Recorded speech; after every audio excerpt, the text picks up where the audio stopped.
Hey Hupfin, did you know that this is restream number 91 of this event right now? I did not. Thank you for that information, Demarine. I have no practical application for that, but I appreciate it nonetheless. Hello, folks watching as well, who are also hearing this.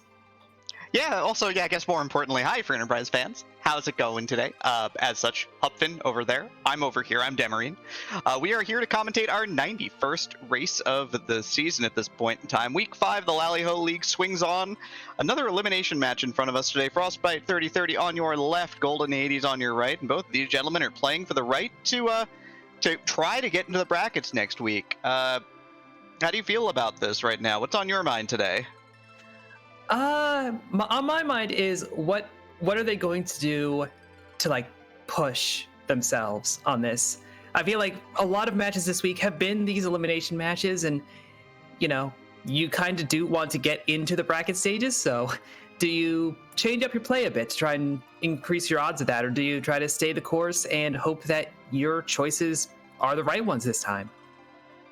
Yeah, and all these 2-2 matchups this week have been just so many exceptionally close matches. A lot of races coming down to last decisions or like Zeromus fights. So it's all in the line. And it's gonna be a good one for sure. I mean, once you get this deep in a Swiss tournament, everyone's pretty evenly matched finally.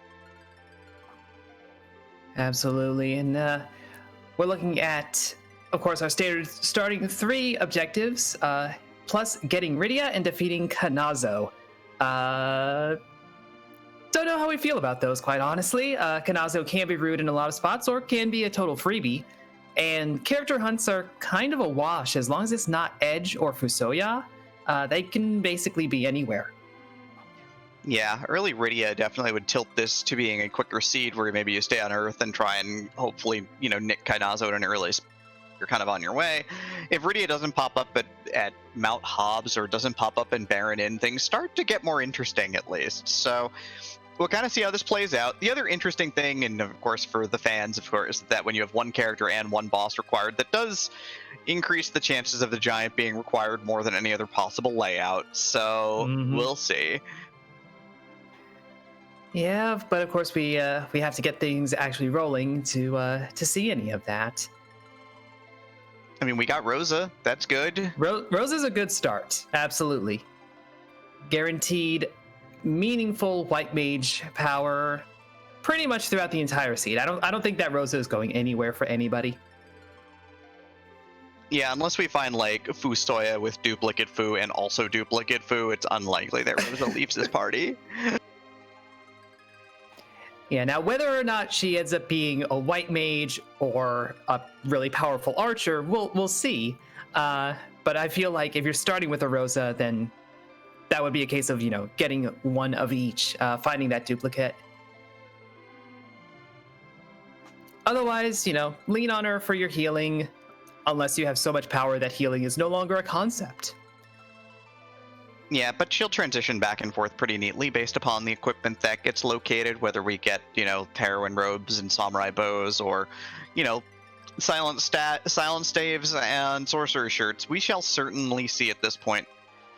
The race did start a little bit late due to minor technical issues, so we should be taking off in just a moment, though, everybody.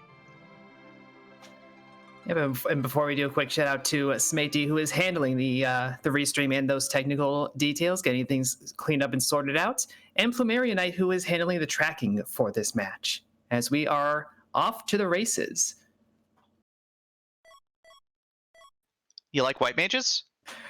I feel like this seed is Rosa teaching Porum how to be a better white mage, for as long as Porum remains in the party. Hang on, you've got that backwards. It says Porum teaching Rosa to be a better white mage. Listen, I'm not a white mage, so I don't have a solid ranking. I do know that we have a pink tail, though, so objective number 3, we're halfway there already.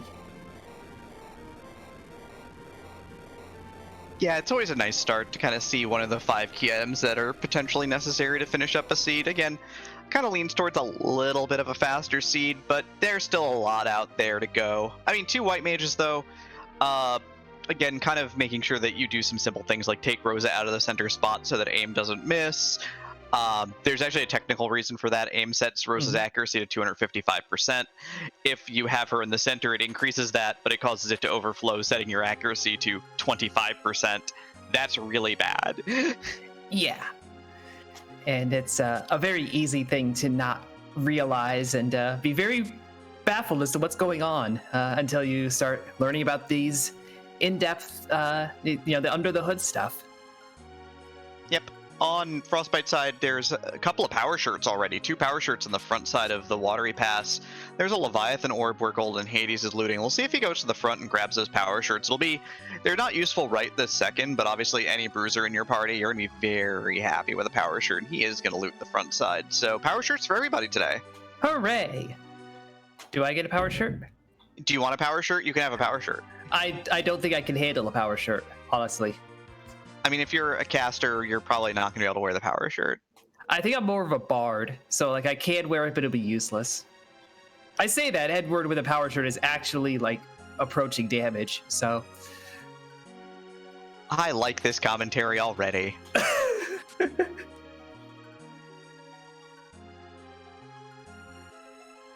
Cool. Now that we've made fun of Edward, even though he's not in the party, there's also a Siren. There's a couple of rods. Again, Leviathan summon for both runners as they both loot front and back of the pass to start this seed off. So dead even on looting here. And Frostbite heading over to Mount Hobbs. Again, we have that character hunt. Let's go do a character check. Already have a power staff on Porum to start, so puts a power shirt on both Rosa and Porum here. So now our white mages are going to flex. Ooh, Golden Hades checking out who's in the bed in Kaipo, and that's an Edge. That's a power shirt wearer. And there's a Yang on Hobbs. There's a power shirt wearer. I mean, gonna have to take the power shirt from one of the white mages after this, but that's not a bad character to see here. The strength ring and the power shirt will kind of smooth out his early game a fair bit. Oh, he has a charm claw, so his accuracy is garbage unless it gets taken off. So good to keep that in mind. Yeah, we are running the Swiss rounds with the Sineki flag, so all the characters show up with some middling weapon and nothing else. The Charm Claw, pretty middling. I mean, let's be real. The decreased accuracy makes it bad. Bad is just extreme middling. But Golden Hades going over looting Dempsey and finding a Poison Claw. That's better than middling. 2 silence staves and a free cursed ring too, so that's beautiful. What a good start in terms of loot for these 2 runners here for sure. We'll see if Frostbite loots that out and grabs that freebie cursed ring as well, because that'll help with any sort of late game anchoring agility issues here.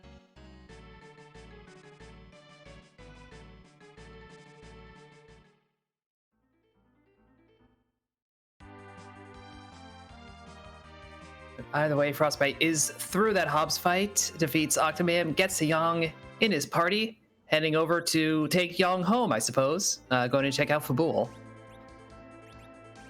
Yeah, you do this out of order. You go to Antlion afterwards because this gives you a free heal, which is always nice to have.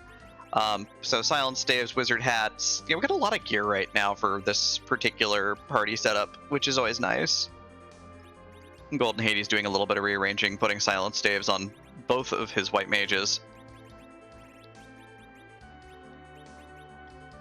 As I think he's setting up for a run up Hobbs or a run into Antlion Cave. But only one problem there is that Golden Hades did slide his party into the back row. Neither of his white mages have the back row glitch yet.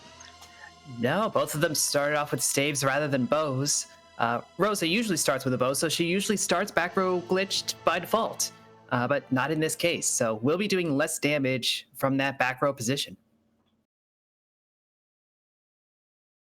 And of course Yang does. Yang has to be in the front row because there's only one way to back row glitch Yang, and it requires a very specific setup, so.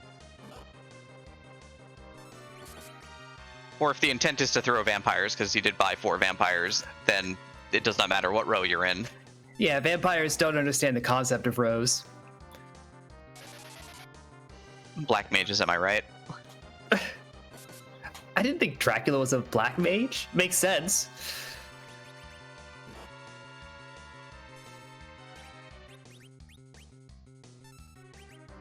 So yeah, Golden Hades is going to add on Yang. Frostbite taking on what looks like a Mom Bomb at the Fabul Gauntlet location. So doing defensive Fabul right now to get that full heal before Antlion Cave, and we'll see what Golden Hades decides to do with this this Yang here. Yeah, may as well slap that Poison Claw on him. Frostbite didn't grab a Poison Claw, so his Young is actually unarmed, and that's an improvement because Charm Claw. Charm Claw.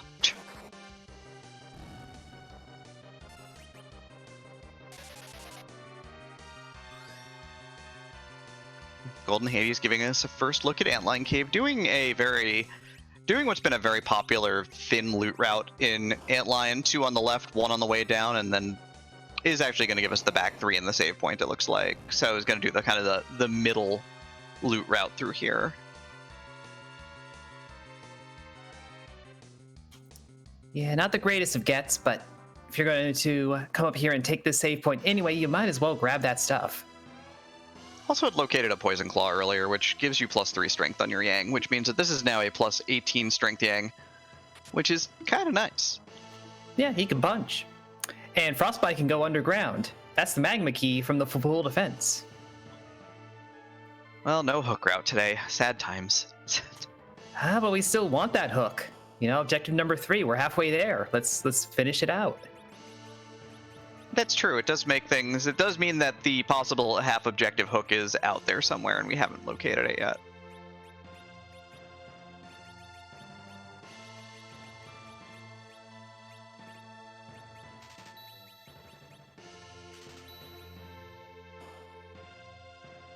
As chat may start noting, is that the hook could also gate upwards of 3 different objectives, because it could be Rydia behind the hook and Kainazo behind the hook, as well as the hook required for the pink tail. Unlikely, but you never know.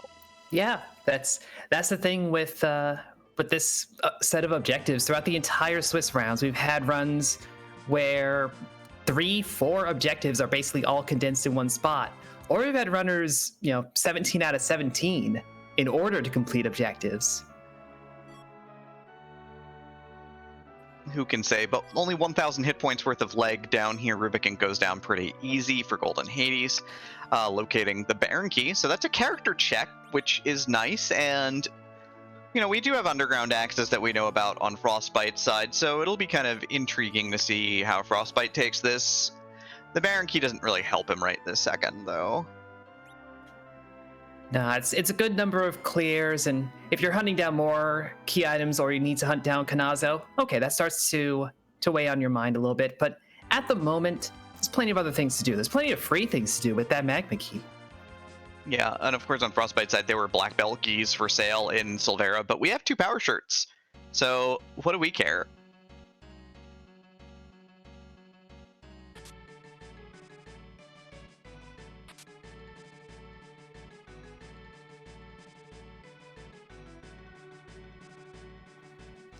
As Frostbite climbs Mount Ordeals, finds a Somatrop just sitting in one of those chests. That's T Wildish for you. Sometimes you just get something useful. This will knock out 3 bosses, so 3 chances at that Kainazo pull, plus a key item, plus Cecil and Tello will be better if they even exist. We might not have either of them in the seed. We don't know. Well, there's a defense sword, though, for Frostbite as well. If Kane or Cecil show up, then that'll be real nice to have. Golden Hades going about things in a fairly standard manner after Antlion, heading over to Defensive Bull, is going to get that magma key that we noted earlier. Frostbite finds Dr. Lugai in the first spot. Not really who you want to see here, fairly free boss later on. There are certainly better fights to take here. Yeah, and certainly better equipment to be taking this fight with. If you had Thunderclaws or any sort of lightning cast spells, they'll make this fight go even faster, but we don't have access to that.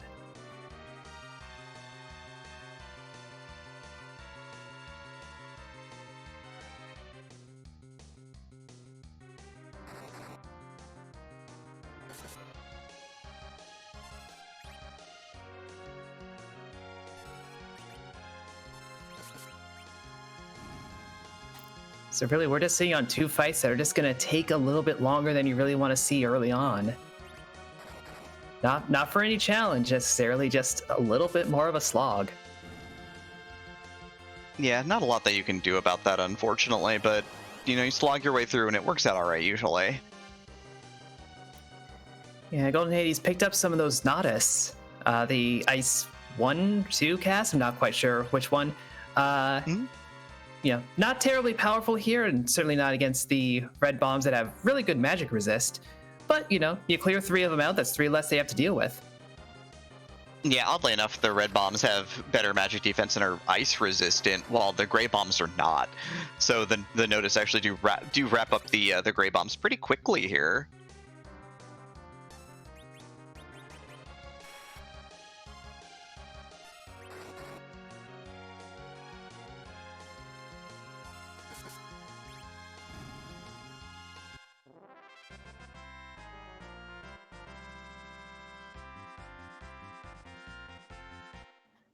But yeah, with a bonk on the head from Rosa, the evil doctor is downed, and 1 boss down for Frostbite on the mountain. Golden Hades did just locate that magma key, so his decision will be interesting for sure. Yeah, looks like he's coming down. Oh, no. Thought he was going to come down to Ordeals as well, but this looks like a move over to the underground. I kind of do appreciate this move a bit more. I understand doing Mount Ordeals when you have a boss hunt on the table, but you don't have a Cecil, you don't have Tella, you don't get the extra bonus from doing this. Underground, there's freebies. There's the Young Ping, if you will, and the Feymarch freebie. Like, go chase those down. And even if you just come down here, in chests located so far this seed were a single Siren and a single Hourglass. So even if neither of those are necessarily for sale down here, you can still put 34,000 experience on your Yang. You know, give him another attack multiplier on top of his already fairly prodigious strength with all of his gear. And you can tear through some of these bosses a lot faster. Second boss is Orbs on the Mountain. Frostbite resets out. It's not going to be a fast fight. That's going to be a very slow fight. So he decides that wasting a lot of time here might not be worthwhile, and he's going to ditch the mountain for possibly redder pastures underground. That seems like a solid plan here. The CPU fight is very rarely unbeatable, but without the damage output and the direct damage output, it's going to take far too long to actually get through. Yeah, if you had if you had a Rosa with a bow and some good arrows with that power shirt, she could probably power through that pretty quickly. But yeah, with this layout, not great.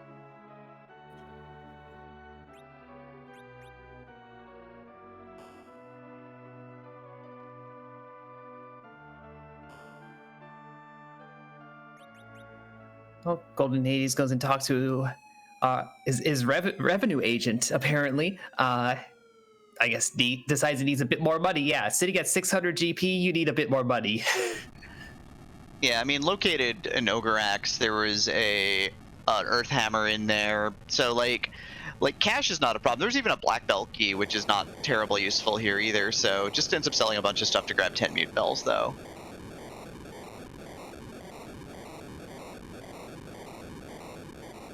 And yes, Frostbite, not too surprisingly, here decides to pop open the Underworld as well. Golden Hades going to grab a couple packs of Mute Arrows as well. No bow to fire them yet, but you never know. You run into like an Elven Bow someplace, and that's some nice damage. I mean, heck, you'd even take a crossbow at this point just to be able to do a back row glitch in the first place. You know, not use it as a weapon, but as a tool. Yep. And even then, like, it does give you the option if there's a mage-type boss that you run up against that you can do the quad damage with the Mute Arrows, even with a low-tier bow, which would be nice. So we've got Frostbite now doing the same thing. Tomra first. Doesn't loot the back, so leaving some money behind, and does not check the weapon shops. Is not going to grab those Mute Arrows. And heads over to the Feymarch as well. So both runners at Feymarch right now. Big difference. Golden Hades has Antlion Cave and the Baron Key in hand from that. Frostbite has 1 boss cleared out on Ordeals, but otherwise, pretty tight to start here. Yep, and both of them taking advantage of T. Wildish making the chests here a little bit better on average because of that trap chest fight that both of them have now found. So they're definitely not going to fight those warriors. There's no reason to. It's a bad idea. Don't do it right now. But loot everything else because that's a good idea. Do that.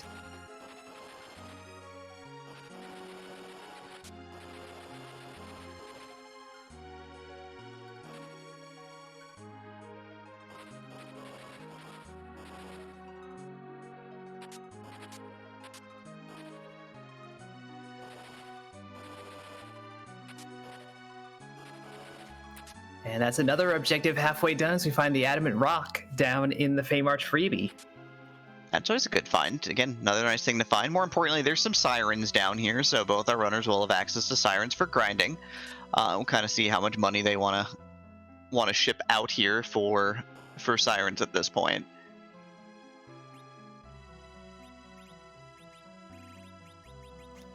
Yeah, of course, you don't want to be doing your grind itself quite yet. We're far from the 10 key items that boost it, and you don't even have your full party. With no slingshotting, you want to wait until you've decided on that part. But you might as well grab the sirens now and just keep them on hand until you are ready, so you don't have to come back down here.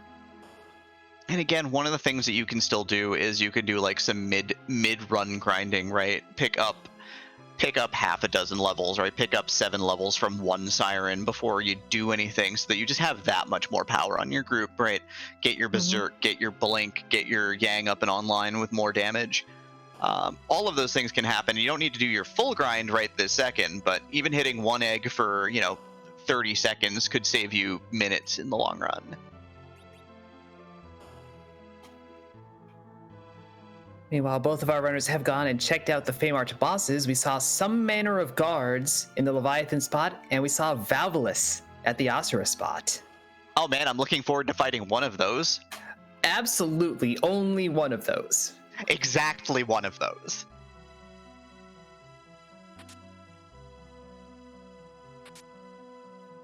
It's Valvulus, right? I'm going to plead the fifth. It's absolutely the free Baron guards. There's an extra hourglass in the back here for Frostbite, so both our runners, I believe, are sitting on hourglasses at this point. Since the guards are a boss that don't actually have the boss bit, they don't have the protections that other bosses have. They're not status immune, so things like Stone, Fatal, Stop, all work really well on them. Yep. Now, with that being a single sprite location, it could be the Baron guards or the Kaipo guards. Either one of those are free. The Kaipo guards, the officer soldier fight, one coffin will actually make completely free as well.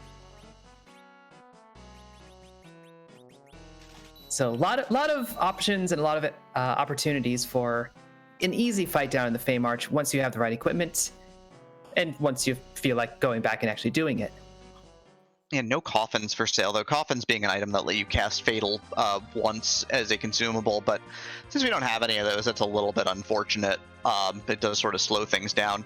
On Golden Hades' side, he has decided it's time to get my grind on. Both runners, actually, right in lockstep. Yeah. Nice. Both of them going to get a little bit of grind on. We'll see how many eggs both of them take, though.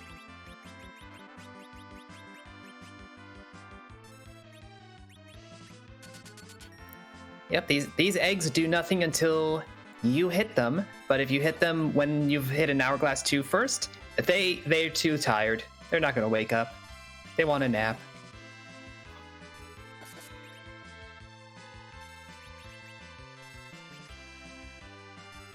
Boren Soren asking, do you pop both hourglasses here? I don't think you do. I think you sit on one knowing that there's a free boss that could use it later. The big thing is that those Baron guards or Kaipo guards down there, you might have to fight them for progression, and you don't have sirens for sale, or you don't have hourglasses for sale. You are missing 2 of the gated shops, so I would sit on the second hourglass here for sure. Yeah, but exactly as you said, Demery, we're looking at good 7-8 levels on these parties.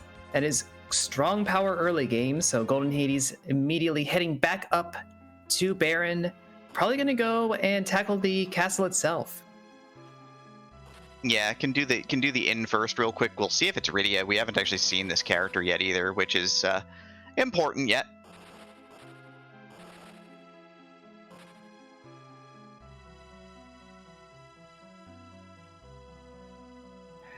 Nope, it's the boy. Were we just making fun of him? Look. Yes, but all right, I'm listening. I didn't say there was a second part to that sentence. Oh. Well, we're gonna get an Edward here. He can equip a bow. He can equip a curse string too. He's real good at equipping a cursed ring. He's actually like pretty solid as a party anchor and good for cheesing a couple of fights with that hide command. Golden Hades popped a Grimoire and got Sylph. Yay, we did it.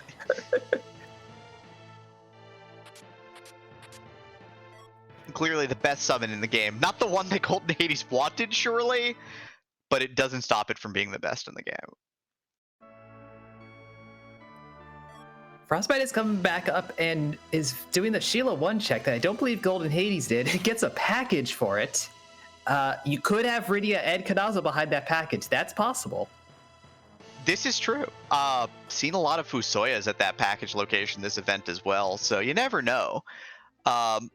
Frostbite still has Antlion in front of him as well, not yet done. Golden Hades just, even with that Sylph summon, it did hit Mylan at least for 1500 damage, so it does tear through this spot fairly efficiently, which is always nice.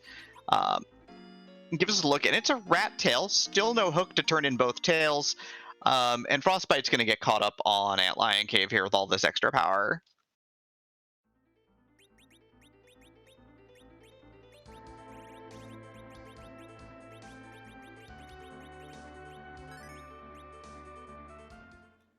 I'm just noticing Frostbite still has not gone and looted Damsian, so doesn't have the Poison Claw, so still has an unarmed Yang. I mean, the big thing without looting Damsian is does not have a cursed ring either. I mean, that will matter in a matter of minutes once we actually start thinking about agility. I mean, we do have an Edward. Yeah. Well, Golden Hades has an Edward. Frostbite will obtain an Edward in due course. It's inevitable. You can't escape the Bard. There's an archer bow for sale on Golden Hades' side as he goes into the Baron weapon shop here. So, like you said, using it as a tool just to get back row glitch going on is his two characters, his Porum, his Rosa, and then he is going to put Edward in the middle with 60 hit points and probably put a ton of levels on Edward, right? I mean, that's the thing you can do for sure. I am very, very sure that this Edward is not going to have a very good day today. I mean, he gets to lay around and do nothing. That's a very good day. I mean, he does get out of bed to play the harp. Yeah, he lays around. His friends are, he's hanging with friends, having a good time, but, pretty relaxed, pretty chill. And then he gets to jam. He's a musician. This is the life of the musician. True. Golden Hades is going to go into Baron. Frostbite's going to give us our first look at the Mist Cave boss here before doing anything else. Well, we don't have to fight Wyvern today. That's kind of sad. Yeah. I mean, good for the runners because they don't have to deal with it, but... This is an interesting character. This is Cecil at the package. Fu destroying the city because Fu is like, yo, I'm not in this seed, I'm a jerk. Two characters, by the way, not located in any given seed. Do you take Cecil here? I think you do. He is just generally so useful to have as a physical fighter, and so far we haven't really seen much in that department. We've got Yang. There's an edge in the bed, that's it. So he's handy to have on that front. I think we have seen a few swords, some good paladin equipment. Frostbite's already got one step of Mount Ordeals done, so I don't know. Yeah, and he does have that defense sword already in hand from Ordeals. We also know lightsabers are for sale in Baron Castle, or the Baron Weapon Shop. So yeah, Frostbite's committed to the bit here. Is gonna take a paladin. I love Cecil on these flags. Cecil's a truck. He does good work here. Speaking of doing good work, Yang is, as you can see with those extra levels, power shirt, strength ring, poison claw. Golden Hades is hitting for like 1500 plus with Yang already. So Yang is just getting going real fast here.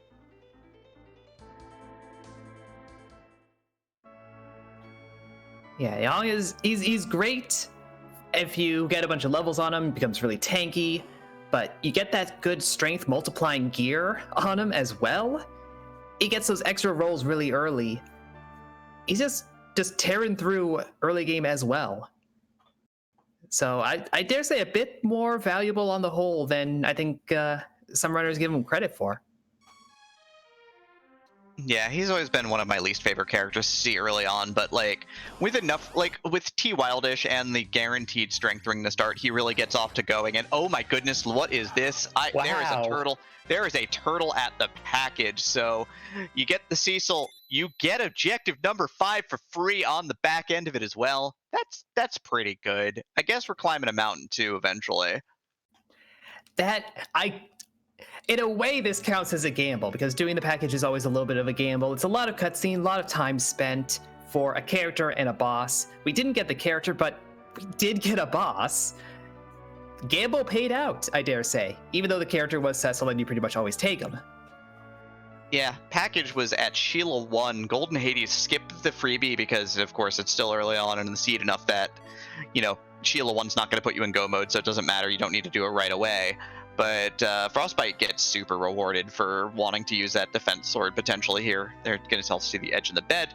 Mylan Z is getting hammered by this Porum with the staff in hand. Berserk Porum doing some work here. Yep, give the child the silver staff. Just let him go to town on the undead. Just whack, whack, whack. That's strong damage.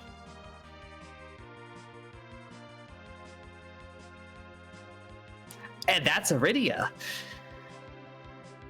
I mean, for Golden Hades, I mean, it's something that Frostbite is like to do soon because he's going to do the mountain first to get his Cecil online and then likely head over to clear out Baron because it's 2 easy enough checks there. But Objective 4 in the books for our runners potentially as well. Golden Hades is going to check off Rydia. But that package is looming large already.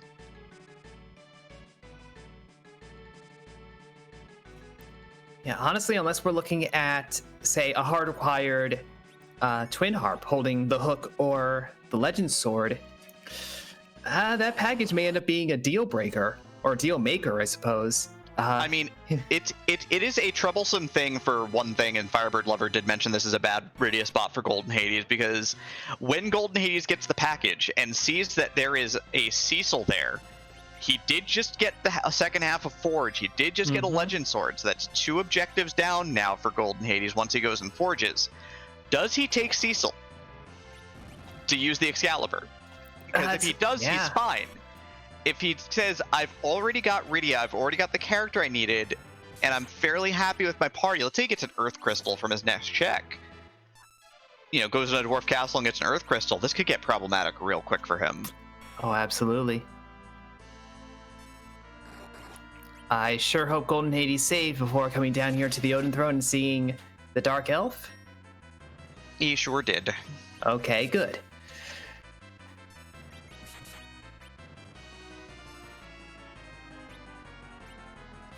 The thing is, you know what's really good against Dark Elf? The Excalibur? The Excalibur. You know what you need to do to swing an Excalibur? Years of training in swordplay and just general physical health. That wasn't the answer I was expecting, but yeah, absolutely. You could also be Kane in the after years. Ooh. But yeah, no, Cecil. Cecil's the man. He's your holy sword wielder, so...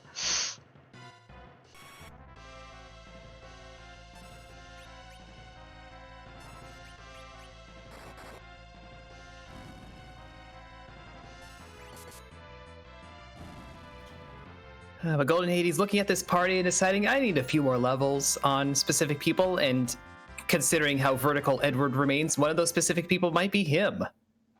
Yeah, Rydia is certainly one of them because he did pop the Leviathan orb already, so probably wants that Leviathan online as soon as possible as well.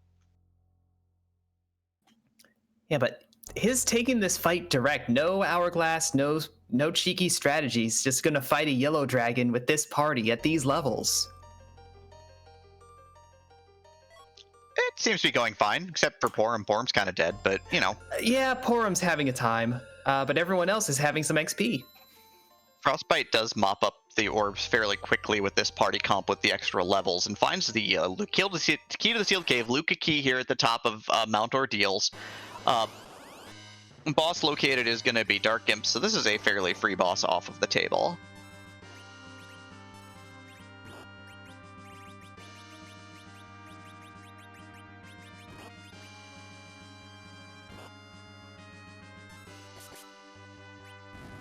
But there's that defense sword. Golden Hades is hitting up the Dwarf Castle pot, so likely proceeding a Dwarf Castle boss check with these extra levels and Rydia with Leviathan online.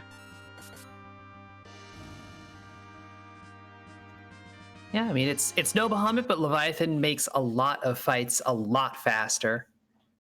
I mean, it's basically Quake Plus. It costs you 50 MP instead of 30, but it hits harder, so it's real nice. Yeah, and I don't believe there's anything in this game that resists water elements. It's not really much of an element in this game, so you're not having to worry about those resistances.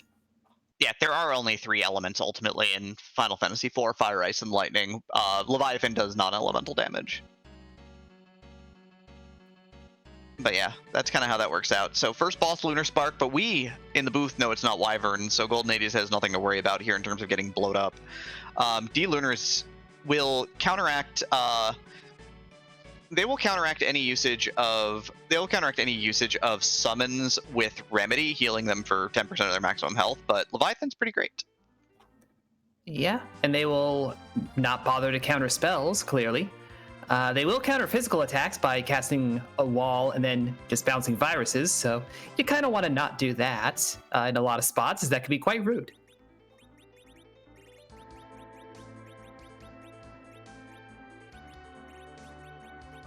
But yeah, it looks like we're going to get a quick unequip of Rosa here to put the power shirt onto Cecil for Frostbite. So about to try to ride this paladin through the rest of the seed at this point with a ton of gear.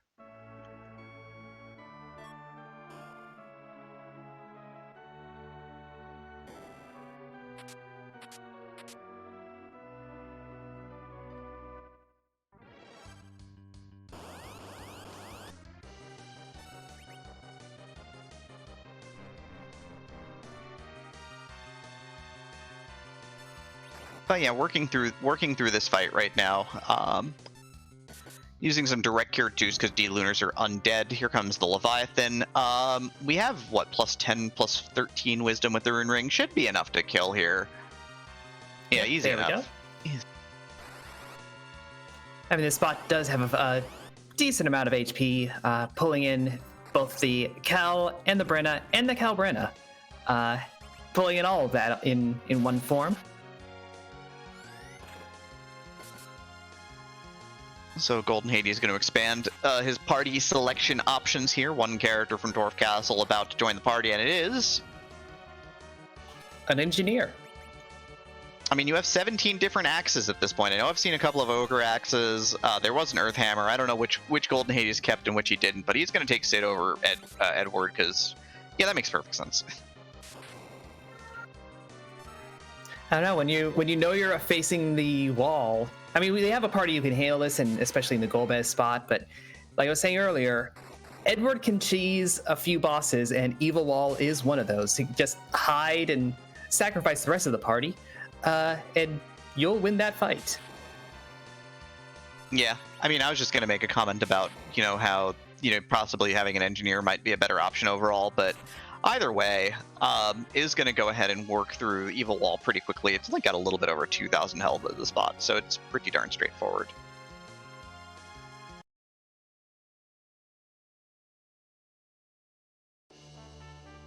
Frostbite saws through Mylan's health total there. Defense Sword still pretty good. Gonna get the Rat Tail again. Still no hook on the table yet for either runner, so not yet located.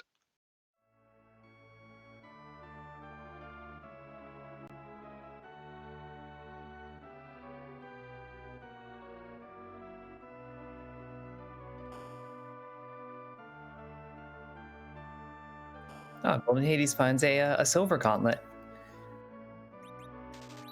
It's currently crawling to claim the crystal. Might not want to equip that one. Yeah, that one's a little frightening, actually. Let's not.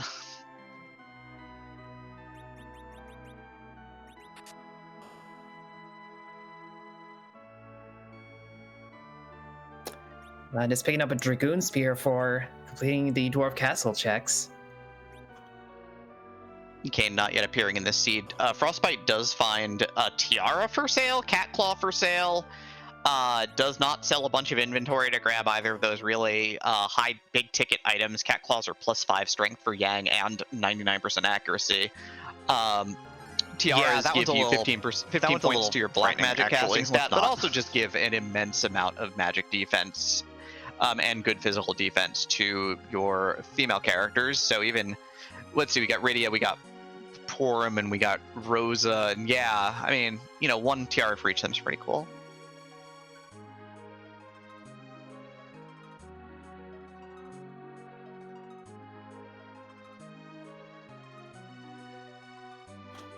But as Frostbite is going through the Barren Sewer, going to eventually end up with Rydia being recruited, so that will be objective 4 for him.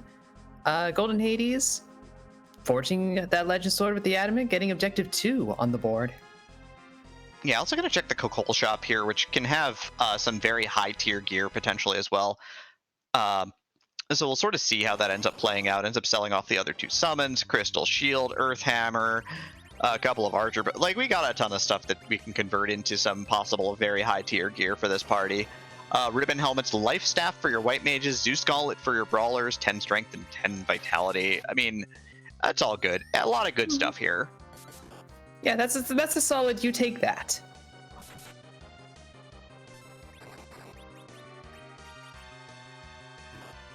Yep, Cecil and crew over here on Frostbite side working through the Odin spot here. Edward trying his best, I think is the term here, right? Edward's fine. Don't worry about him. I'm worried about him. He's fine. Look, we've all had a Friday like this, okay? Happy Friday, Free Enterprise fans.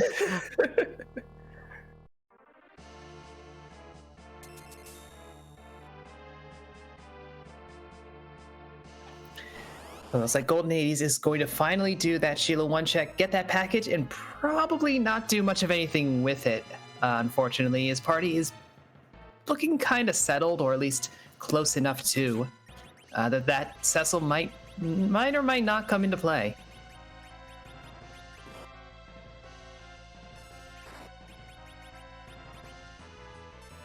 So yeah, we'll see if he chases that package. Other options I think at this point on the board are, with Baron done, would be Keyless Tower. The 2 Fey March bosses are still down there. One of which I'm very excited to fight. One of which is going to be great. Yeah, the other not so much. But, you know, if the one that's exciting to fight is the one that has progression, then everyone's happy.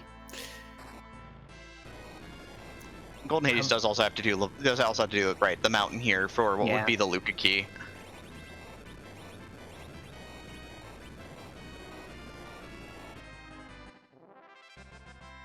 Sniper, Golden Hades just forged the crystal and has an extra power shirt lying around. Yeah, it did sell off that crystal shield, but it's a shield. It's the least important part of this equation. Excalibur power shirt.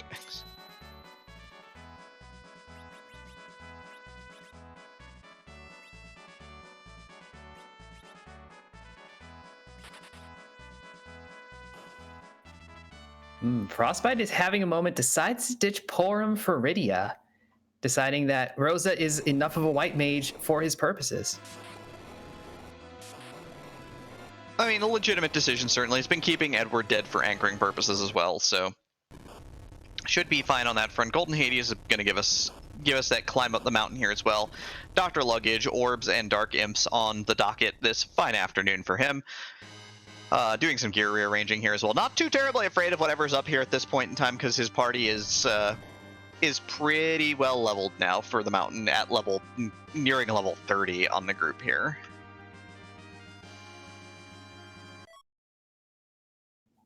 Yeah, I think the term is strong. I think this party is strong. Is what we call it? With a K? Yes. Or is it just young? I don't know where the line is for that. That's fair. I think it might be the whole party, right? Like as a team. Like this team's got that team synergy. Yeah.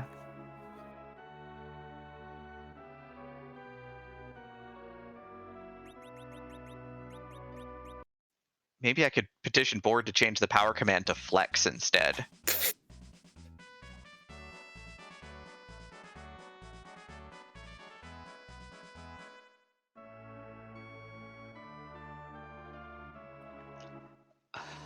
But Frostbite, unsurprisingly, here is going to go in forge one Excalibur. I would like one Holy Sword, please. And Kakol's like, you may have one Holy Sword. Yay! Well, he's the one that can use it, so it's a good client. That does just mean that Frostbite needs a hook or a harp, and he's got all of his objectives complete.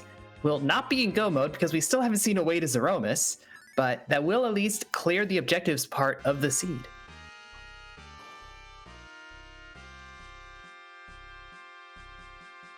Yeah, the other interesting thing is I just looked at the Kokol shop, and the interesting thing in that Kokol shop, honestly, was the fact that there is both a ribbon and a moonveil for sale. With those two items combined, you can kill Volvalis completely for free. Yep. It will cost you a fair amount of money just to get that, but it does make the fight a non-issue.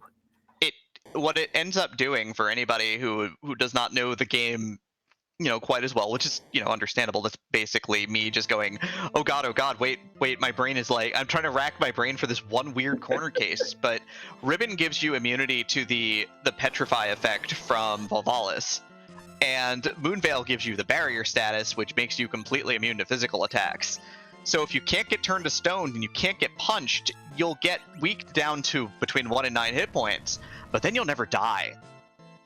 And if you never die, of course, that means you can win any fight. Yep. Now that barrier from the Moonveil does fall off eventually, but that's a very strong eventually. You would have to have incredibly poor damage to have that be a factor in that fight. Yeah, the big thing, speaking of damage outcomes for fights here, on these D-Lunars right now, is using Yang to great effect and using some healing magic from Rosa. But this party doesn't put out the damage with the magic power because Leviathan is not online. Chose to leave Rydia dead as well, to leave her at her baseline 4 agility. So at this point in time, yeah, does not have an option here, and ends up doing a regular swing. So walls are up now. So here comes some bounced viruses, and these are going to sting a little bit. The Calbretta spot has pretty high magic attack to make sure that the big doll gets its magic attacks to actually hit you. So yeah, that's 4 eggs on the menu.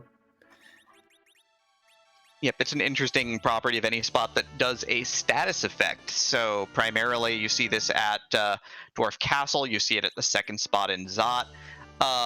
To make those status effects stick, the monsters need a very high magic accuracy and power. So they have very high magic accuracy and power, and your party members get done and dusted a lot of the time.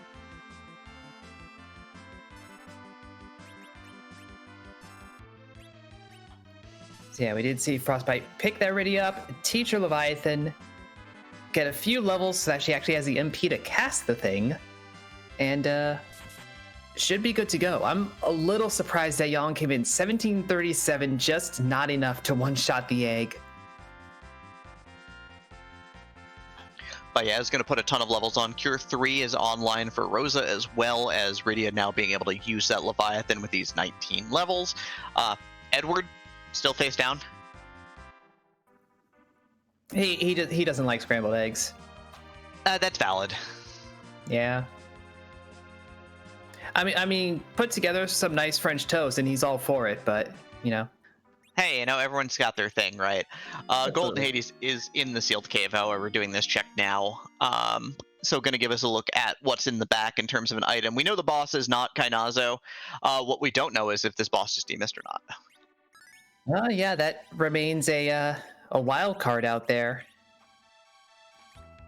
That demiss, of course, will give us a bonus item after we fight it. Go visit Rydia's mom, and there's something.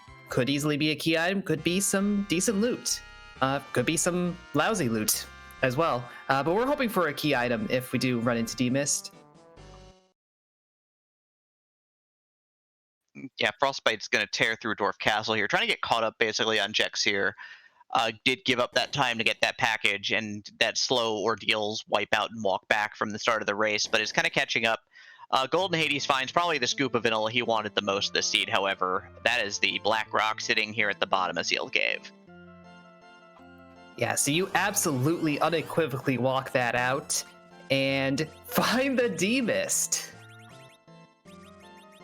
Perfect. Perfect. It's exactly according to plan. Could this go any better? I think not. Could be Kanazo. That would have been better news for Golden Hades, but we know that's impossible. The question is now, though, he's going to head to Mist Village, hopefully right after this. Yeah, does he stick around for the package, or does he actively dodge it? Again, with that Darkness Crystal, though, we have access to the moon, we have access to the character that is on the moon. If there's a Cecil up there, that is even stronger push away from the package, because even if you want Cecil, you now have one. Yeah, unleashing a lot of damage on this bot. Got the Leviathan working, got the Yang Power Punches working. It's going to take a minute to get through this fight. It's a fairly long cycle given the situation at hand, but, going to use Blink to mitigate a lot of the damage from Mist Dragon here. Basically putting everything on Power Punch Yang and Rydia here, which is pretty sensible.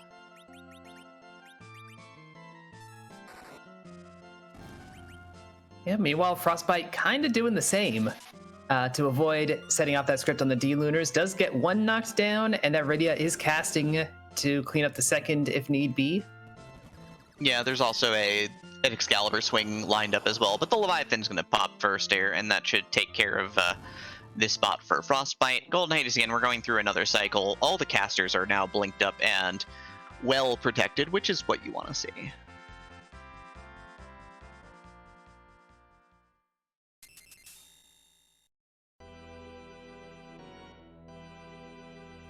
But I think the most exciting thing for Golden Hades is he now knows he probably doesn't need to fight that Volvolus down in Land of Summon Monsters, unless there's the off chance that she's blocking something that is required. Yeah, there's at this point a strong chance that you can dodge that fight.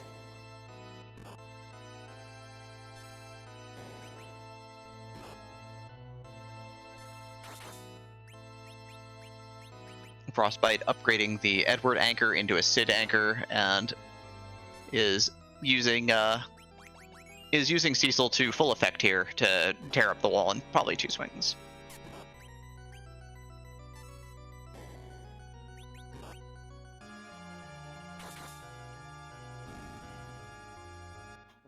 That wall appears to be helping, but didn't help enough. Sid is actually going to get some XP.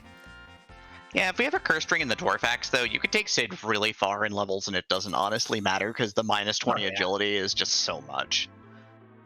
Yeah, and Sid is never an especially fast character. It's just part of his curve.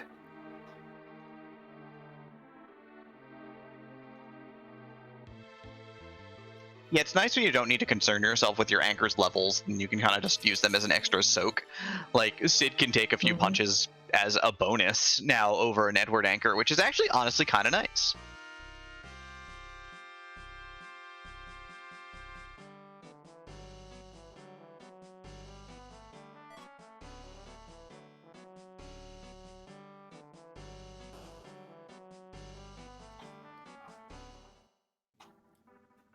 So we have Frostbite through the Dwarf Castle checks. Golden Hades still trying to plow through this D-Mist.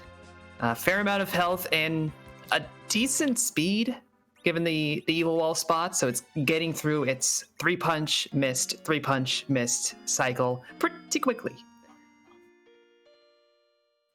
Yeah, Frostbite hot on his heels, though. Making up some ground with that Pally Cecil in these levels. Did have to stop and regrind because did wipe out at Dwarf Castle, but looking pretty good. And he's got that, got that package check underneath his belt here, certainly. So that's always nice. And so gonna gear up his Rydia, gonna do some equipment shuffling here before heading down. One last Leviathan's gonna finish the deed here in Sealed Cave for Golden Hades.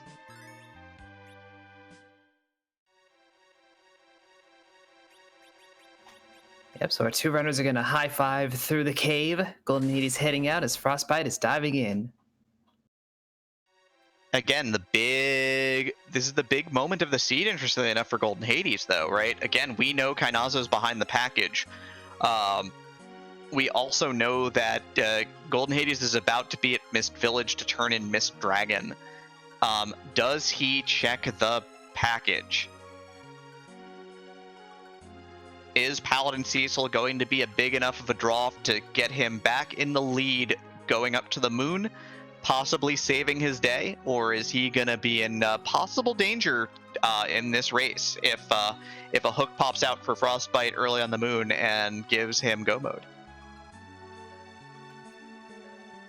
Yeah, if Golden Hades doesn't do that package check, it will come down to how our two runners approach the moon. They're likely both going to go at the next step. So Golden Hades has that little bit of extra time ahead of Frostbite, but on a top-down versus bottom-up would be a huge decider, if especially if only one of the two remaining key items is up there. Golden Hades momentarily parked at Feymarch and stopped and turned around here to go to the Dwarf Castle pot. Not sure what he's considering at this point in terms of his options here. Maybe the guards fight. We were saying that one is cheap enough to do. But nope, is going to just take that as a pit stop and head back to the surface. Yeah, leaving a save, possibly with the intent of resetting if Mist Dragon check is nothing, to reset back to the underground to go over to Land of Summon Monsters. But we'll see. Or as Chad has pointed out, Keyless Tower is still a thing that exists. Keyless Tower isn't real. Well, there's an even better reason to head back to the underworld. So we find a pan off of Rydia's mom. All right, and Golden Hades with that pan, is he going to be he's going to excitedly run this pan away. Goodbye, Cecil. Goodbye, Kainazo. Pan is 2 checks, though.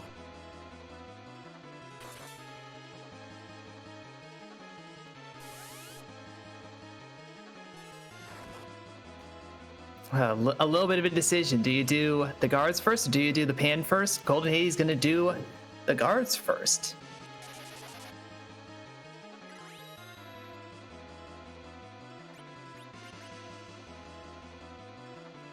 I mean, the interesting thing here is that the advantage of having done the package could theoretically be lost if Hook and Harp show up in the next couple of checks.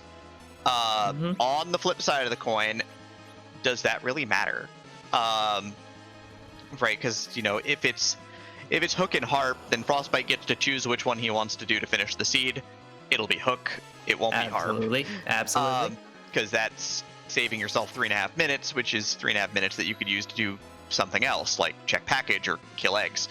But yeah, I was going to take advantage of the party at 1 hit point. No, I was going to heal full heal here, so not going to do cover strats because he doesn't have Cecil. That's right, my mistake. And it's just going to go in on this fight. Yeah, Frostbite could take that approach when he gets here, if he gets here. But without a paladin to protect, you just knock down that one officer and you're good. But did we find any coffins at all? No, it's likely that this is an hourglass pop and you just sort of grind the fight out, which is fine. Yeah. Yep, there goes the hourglass too. Leviathan will do work.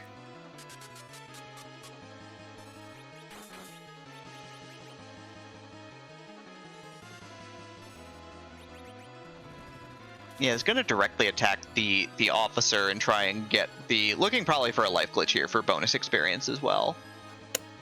Yes, possibly. The officer does have the bulk of the XP for this fight in any given slot. You do want to kill it if you can, if you're hurting for XP. Yeah, I mean, this is an interesting call because you could do the fight faster if you just decide to try to fire off Leviathan with Rydia and just wipe the front 3 without the stop, because then the officer will run away. You have sirens already, and you bought 10 of them, so you could use the sirens for your levels and not try and sneak a little bit of extra experience out of this fight. And does use Leviathan to wipe out the front ones for sure here. And then, yeah, with the stop up, it's going to get a life glitch on one of the front ones, which is a little bit of extra experience. So going to get a little bonus XP here.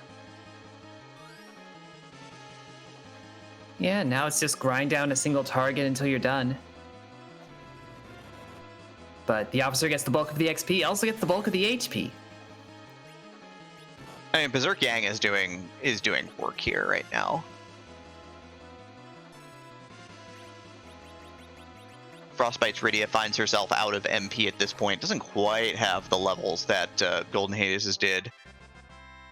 Also, I think been a little bit, used a tent outside, so it's fine. But does take apart this fight pretty quickly. So he's going to get his Darkness Crystal and Mist Dragon check, which we know is the pan as well. Yep, which we didn't really touch on, but that was the 10th key item for Golden Hades and will be the same for Frostbite. So, these grind fights, they will get you that much more experience, namely twice as much. Yeah, one of the big features to sort of speed up the end game in Free Enterprise is that once you have 10 key items, there's a flag, which for this event is turned on, that doubles your experience when you're at 10 or more key items, to again sort of take the edge off of a late game leveling and make it much easier to get through to the end. And Golden Hades locates Edward's spoon. Oof. Don't even have the advantage of making that your 10th key item. You're already there. Yeah, there's number 11, which is a little unfortunate. Decides to leave Volvalis behind. Kokol is selling the Kill Volvalis for free. The Kill Volvalis for free starter pack for 70,000 GP, but neither runner decided to buy that.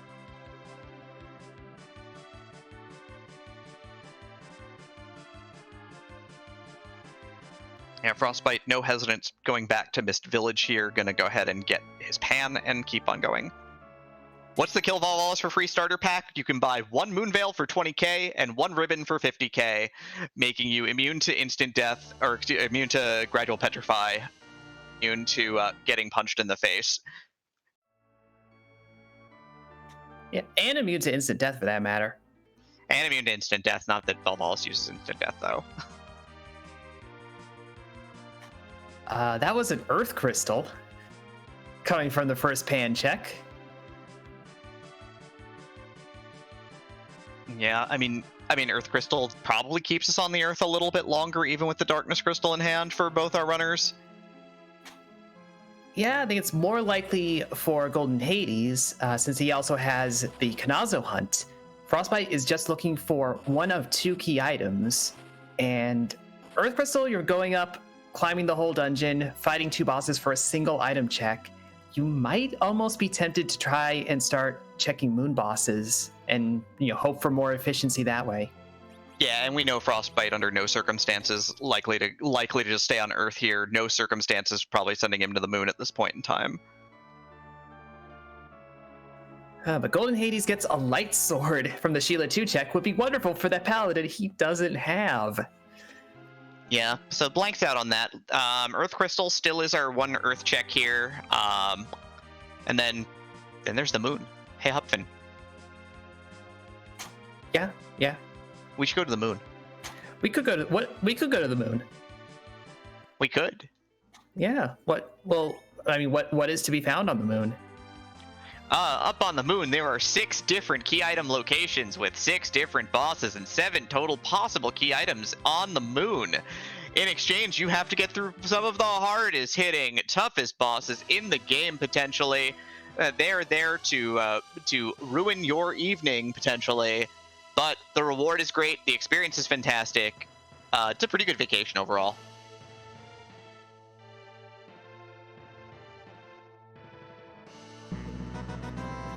Wait, that treasury! Hey, Demarine. Hey, what's up, Hupfin? We should go to the treasury. I don't really like going to the treasury here, but we're going to the treasury. We got a life staff. Oh, I mean, the moon has scary bosses. You said so yourself. The treasury has things and stuff.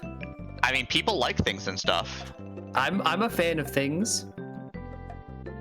Not a huge fan of the things that were in this particular treasury. It's a kind of middling one. Yeah, 2 helmets and a life staff basically I think was the extent of the things that we really care about right now.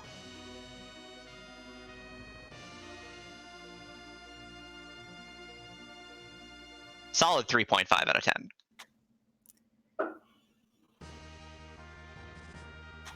And that's not good enough for Frostbite. He has gone and chosen to raise the big whale. Is Frostbite about to pass up the Earth Crystal and go maybe hit some grind on the moon and then hit those moon boss spots for one potential key item to get into go mode? That looks like the play here.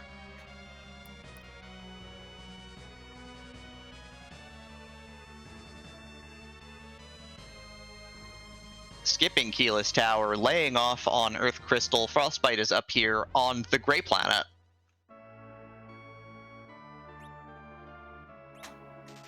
Yep, gonna quickly visit some bunnies. Well, there's Hourglass 2s for sale if you needed more of them. I mean, handy to have a couple lying around for sure. I mean, we know that the only Hourglassable boss that's left up here, I think, is the 2 Baron Guards. I don't think there's anything else. I believe you are correct.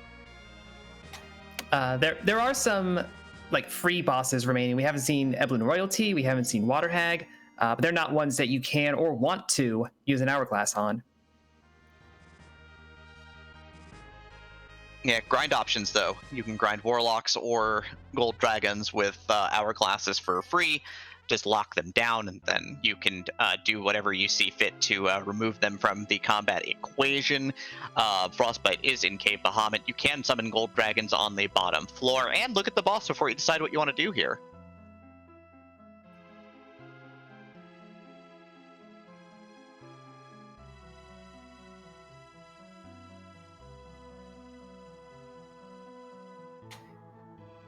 Golden Hades, though, finding another scoop of vanilla as Frostbite finds it. Okay, 2 vanilla bosses. Sure, why not? Yeah, there we go. Well, Bahamut's pretty straightforward in the spot. Throw up some Star Veils or walls. It's not a big deal. Get your Cecil really, really angry. Use Leviathan on the King of Dragons. You know, damage race the spot to your heart's content, I guess. You could throw up a wall for safety at the end. Excalibur Cecil is hitting for 3,500 though. That seems alright. Yeah, seems good. Seems like a good large number. I like large numbers.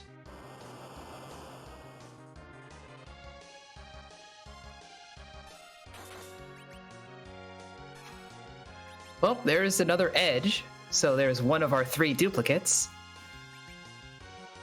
We've seen no ninja swords at all in this particular seed, by the way. I am pretty sure we have seen no ninja swords whatsoever. I mean, maybe there's like a middle sword lying around, but that doesn't even count.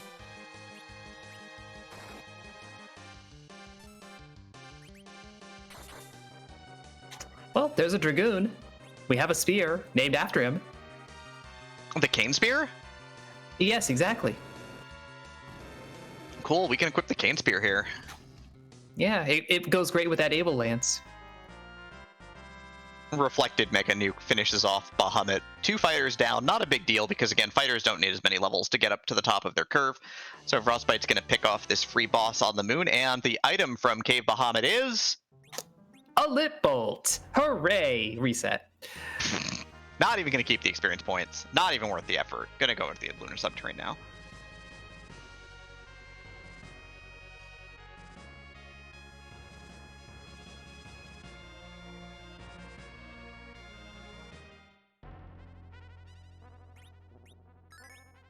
Guards make Rydia tiny. Tiny Rydia still can summon gigantic Leviathan. It's fine. Everything is fine. Baron Guards absolutely destroyed.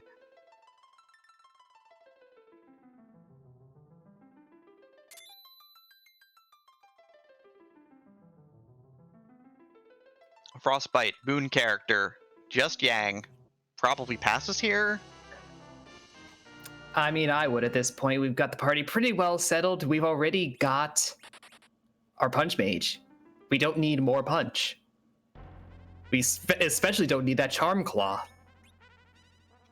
Earth Crystal gives us the pass, an interesting item. May save Golden Hades a little bit of time later, but had to invest in doing Tower of Zot before going to the moon. Plus, we still kind of, so it does save him a moon and back trip here. Because it is looking like at this point in time, it's either Keyless Tower, Baron Castle Throne, or the moon.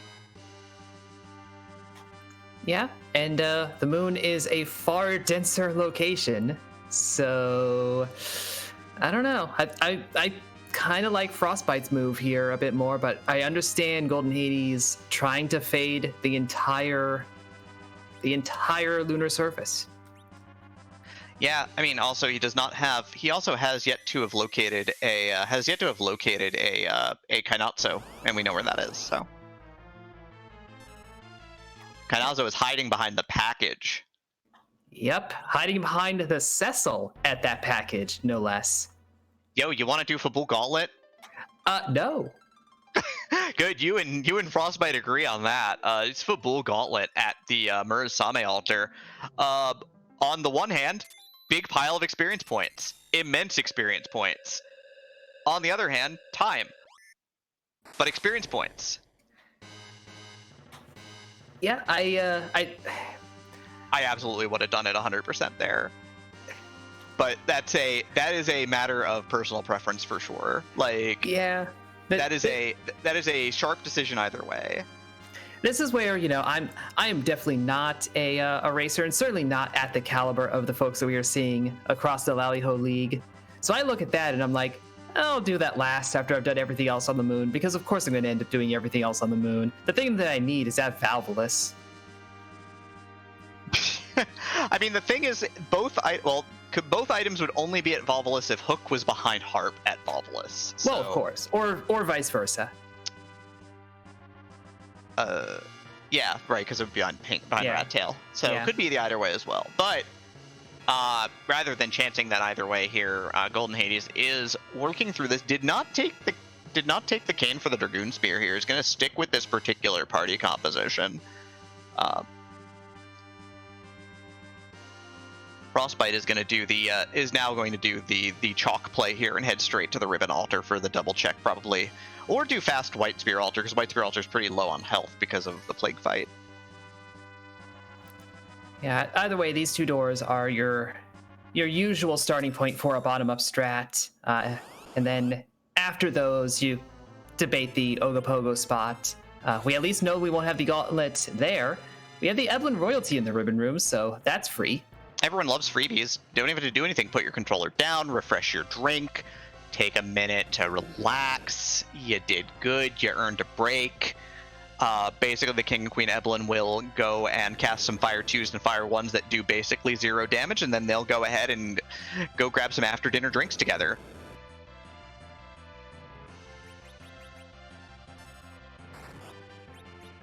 Yeah, they'll go join their son Edge, who is not in the party, and have some quality family time. Golden Hades gets some experience and an Artemis bow here, which is a little bit unfortunate. Not quite what you wanted to see here. And a White Spear for the cane you didn't take. Yeah. If you had a cane in your party, you'd feel really good about that. This seed is really just the top-down bird's eye view. We can see that Golden Hades is getting really unlucky here. Things are really just they're not breaking his way right now in terms of how things could be kind of falling out. Yeah, and I mean the Odin Throne play, and if he commits even harder and goes for the Keyless Tower, those are gambles. Those are risky plays. They're not in the bad play category. They're just risky. Frostbite coming up to the moon is the more sensible, more statistical play, although that first Ribbon Room check did not really pay out. Yeah, 1 Bacchus Wine and a Ninja Sword, so a whole lot of nothing.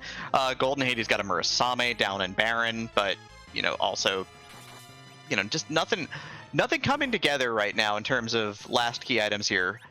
Elements is the boss at the White Spear Altar, so gonna probably take this fairly directly, just Berserk Cecil and or Yang, and just go ham here. Yeah, there are cheeky maneuvers you can do to keep the fight in this Mylon form, avoid seeing more leg or anything else that might be really dangerous. But Frostbite is going to plow through pretty normally. Doesn't quite have the party set up to do some of those more clever maneuvers. Man, Golden Hades, having found not a ton of anything, is going to go ahead and pop the whale now and head up, it looks like.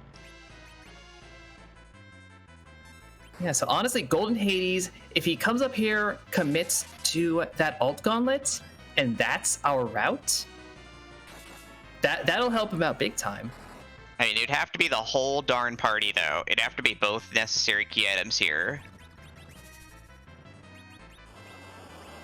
Yeah, and the dangerous part is you wouldn't know that. So I think most sensible runners, if they get the hook there, maybe they drop a save and dip down. Maybe they just keep plowing through, thinking the odds of the twin harp being at that rat tail are just too low. And the big problem is that if the hook pops, Frostbite just goes home and finishes the seed. Yep. Sand Ruby, though, not what we're looking for. Still needs a hook, still needs a harp. Neither of them are out there yet. We do know where the spoon is. We haven't located the tower key, however. But yeah, Frostbite's still one item away. Golden Hades needs both. We know Golden Hades needs both hook and harp because Kainazo is behind the package, which only one runner has done. Right, so hourglasses for Golden Hades. We'll see if he decides to again cash, maybe if he does a top down, if he cashes those hourglasses for the gauntlet kill or not.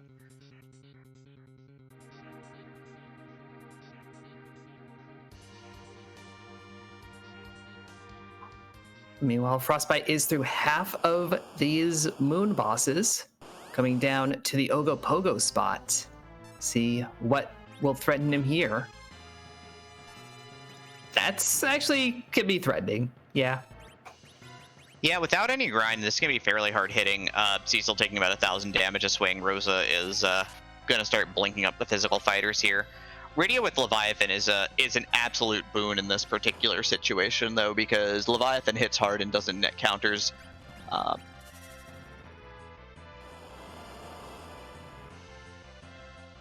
And Cecil's set up to cover now because Rose is at 34 hit points. Cecil is no longer set up to cover, as he is at 0 hit points. He did his job. His job is over. Nope, he failed.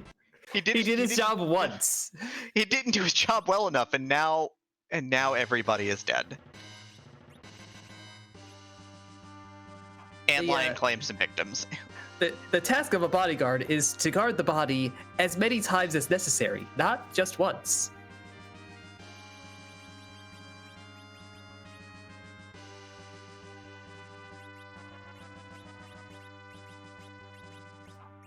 But Frostbite looks like is going to... Oh no, I thought for a moment was going to back row the Cecil, so he will still cover... Oh no, yep, there we go. Will still cover, but will take back row damage. So that's actually a good mitigation on top of the covering. Yeah, Golden Hades making the dash to the bottom here. We're going to see if he grinds first or takes the 200,000 experience first. There is an argument for popping some sirens and grinding first. And here's Golden Hades. He's going to do what looks like the Warlock grind here. Without a source of weak, this could potentially be the best option we've got. Is going to pop mute bells and not hourglasses here, so is going to just take advantage of the fact that these can be muted to stop their actions. Until one is left, and one is left, it will start meleeing. Yeah, but if you're swinging with a lot of Virus or Leviathan or other... if you do AoE stuff, you're going to knock them all down at the same time. You don't get life glitches doing that, so it's an argument against, but avoids any of that melee.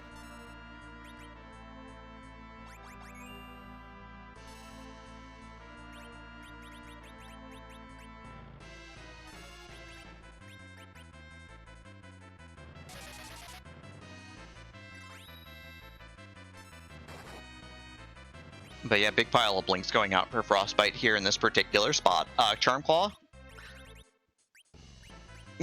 gang here. We've got Sid with an axe.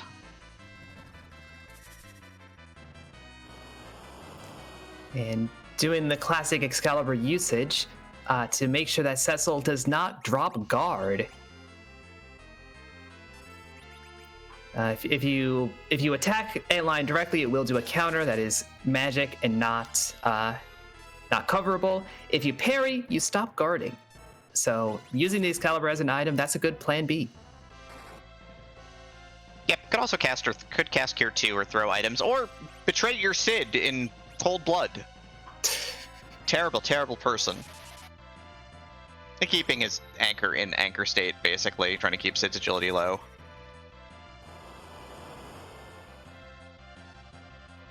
But yeah, Pack of Warlocks down here for Golden Hades, 173,000 experience points, so probably going to slam out his entire grind here before doing moon bosses, honestly, or at least gets Cure 4 Life 2 on Rosa.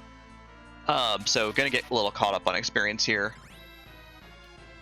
Yeah, and I mean, that could be, that could turn into an advantage. Probably not enough to make up the missing objective, all told, and certainly not at the Ribbon Room where it doesn't matter what level you are with that fight. But if you're able to get through these bosses easier and faster, that helps make up a lot of time compared to your opponent.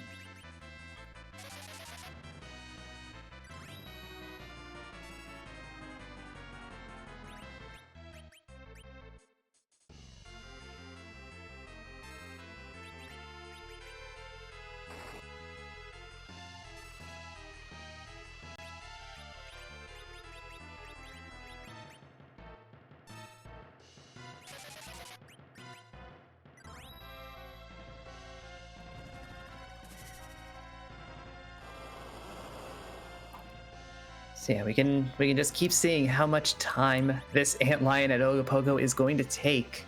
Frostbite still getting through that fight. Golden Hades is now down by the boss rooms, ready to start doing more of these checks, hoping for some key items. Not really going to be paid out in that front, and not going to have any luck finding Kainazo either. Yeah, got Frostbite here, gonna pop this Grimoire out of the inventory. Does summon another free Leviathan here, so gonna get some bonus Grimoire damage out here.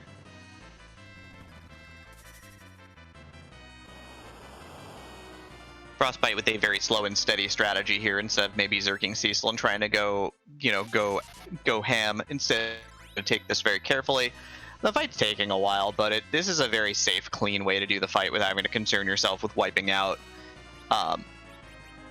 Which is just fine, honestly, right? Like, I like being super aggressive, but being super aggressive comes with risk. There was no risk in that fight, right? The only risk in that fight was, do I remember to kill Sid one of these turns? Yeah, and I guess that qualifies as, oh boy, that's a hook. That's Frostbite3030 in go mode. Yeah, that's likely the last of Golden Hades' chances here. Is the hook is exactly what Frostbite wanted to see. So he's gonna head on out off of the moon here. We're gonna see an exit cast here from Cecil in just a moment, or from Porum. Porum's not here anymore though.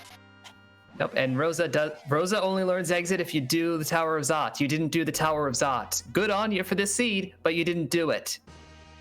Yep, so Frostbite's current stitches needs to go back to the Earth, turn in the pink tail, get whatever's there, come back to the moon, probably do a little bit of grinding. He's still a little light on levels at this point for this party even.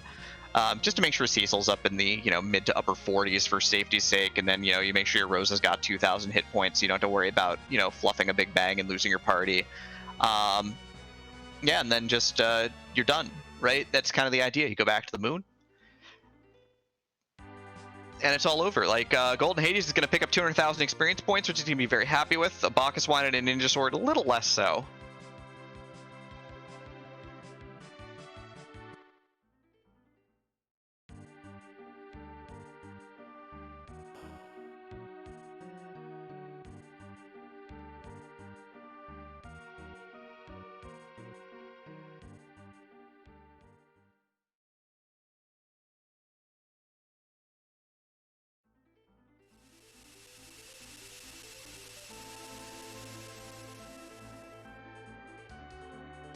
So yeah, there's the hovercraft summon now. So Frostbite's going to go ahead and take that flight over to turn in, may turn in the rat tail as well, but probably unlikely. Definitely is going to turn in the pink tail though. Yeah, if this wasn't, an elimination race, if you weren't that deeply concerned about your position in the brackets overall, you take the extra couple of seconds and hope for a pass. We know that's not going to be the case, but I can understand just going straight to the pink tail, doing the minimum that you have to, and get moving.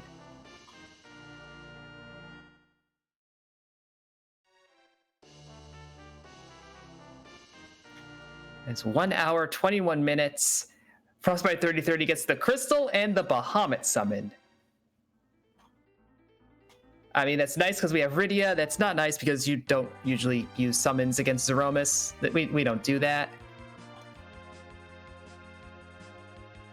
You can. It does cause Zeromus to counter with a party-wide virus cast, but, you know, it's a thing you could theoretically do. But yeah, Frostbite's got the crystal, is going to take the crystal back to the moon. goldenhades is going to go head on down to see what's going on with this antlion at this point. Yep, did not save after that sand ruby. So we'll see this antlion. May handle it in one go, may have to come back, but either way, that sand ruby is not what you're looking for, so whatever.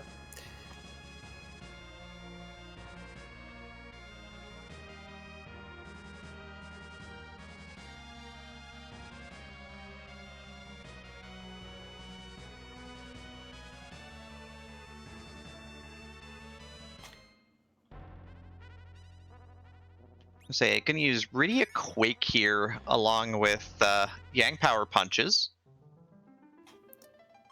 Yeah, the one advantage of having Porum and Rosa in the party, that's 2 sources of blink. Yeah, and that's nice. Is gonna do blink strats here, it looks like. And when you've got nobody who can cover, it's a good idea. Yeah, double blink is a very good strategy.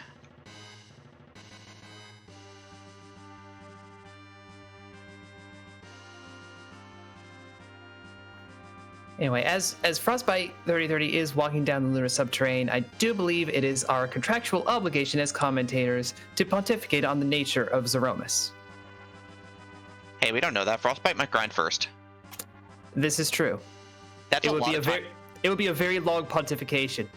Yeah, that's a lot of time spent contemplating the nature of the bottom of the moon.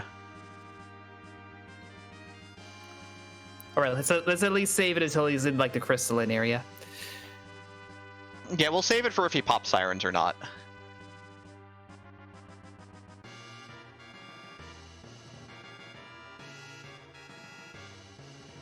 So some Z flags, I guess, but just not feeling it today. Sorry, chat. I'm just not there today. But yeah, Rydia doing some good work here. Ice 3 is a pretty good cast here. Gonna continue blinking and power punching as well. We have Frostbite gonna finish up a little bit of grind here. Gonna pop sirens for gold dragons. Yeah, honestly, looking at Rose's HP, that is a very reasonable maneuver to make. Only sitting at 1814. Rydia is sitting pretty low, but that is where she usually is HP-wise. Yeah, this might be a we take Rydia to nuke situation, just so you have Yang Cecil as your DPS and you reflect some nukes just to push the fight. That's a bit of a long grind, but it's a sensible grind.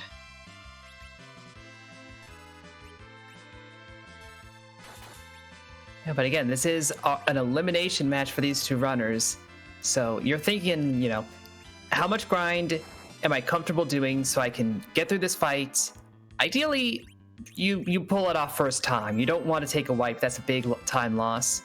But you don't want to spend so much time grinding that you lose. Frostbite obviously has no idea what goldenhades' situation is.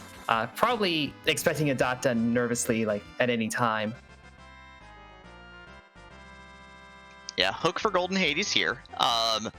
Does have the option to go home and check the rat tail as well, but we don't know if that is. Frostbite never checked it. Yeah.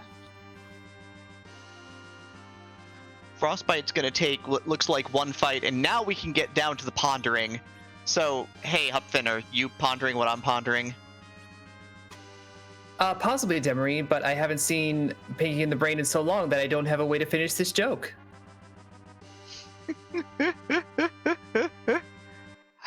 Perfect. But yes, we are pondering what look Zeromus is going to have. As of course, we don't move him around, we don't mess with his script, we just give him a new style. a makeover, one might say. Perhaps. Or a jaunty hat. One or the other. I could go for a jaunty hat right now. Hey, Scala, can we get a Zeromus with a jaunty hat? No, I mean, I want a jaunty hat. I don't have I have very normal hats, but none of them are jaunty. Hey, Scala, can we get a Hupfin with a jaunty hat?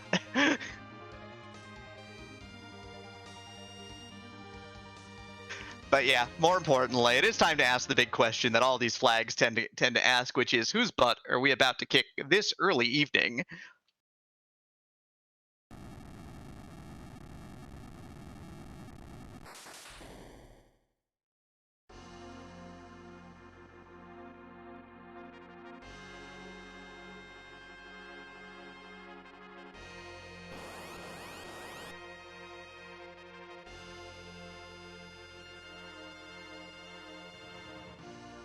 But yeah, setting up to fight Zeromus here while Golden Hades is doing the Crystal Sword Archer and finding Leviathan.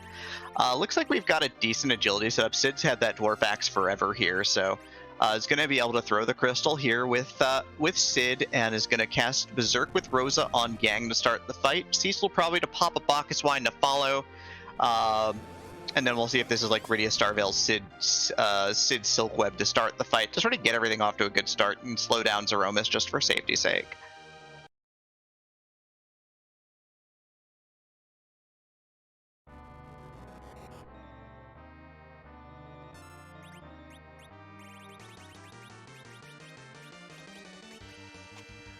Well, all right then. It is appropriate because tonight Frostbite chose to dine on turtle soup earlier in the seed, and it paid off. And now Shredder wants his bid, I guess.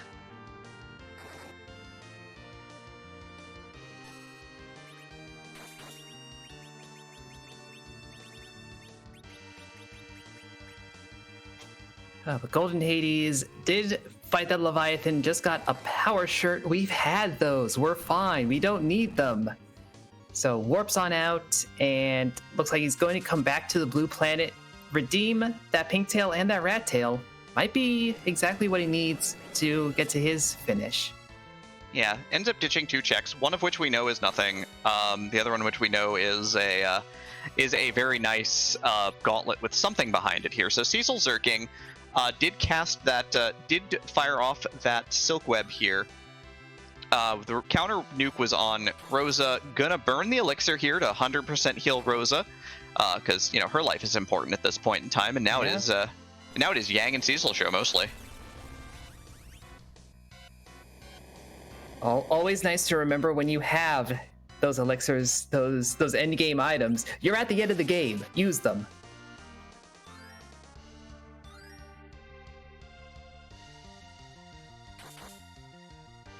Yeah, what good do resources do you at that point?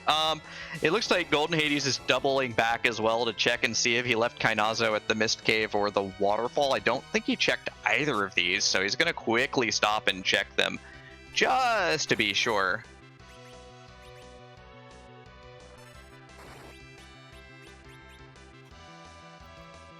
Yeah, it's going to be a bit of a relief that Kainazo is not at either of these. Just knowing that, okay, I didn't leave him at a really easy, early, obvious location. You left it at a non-obvious location, unfortunately. A spot you would have never known it was there.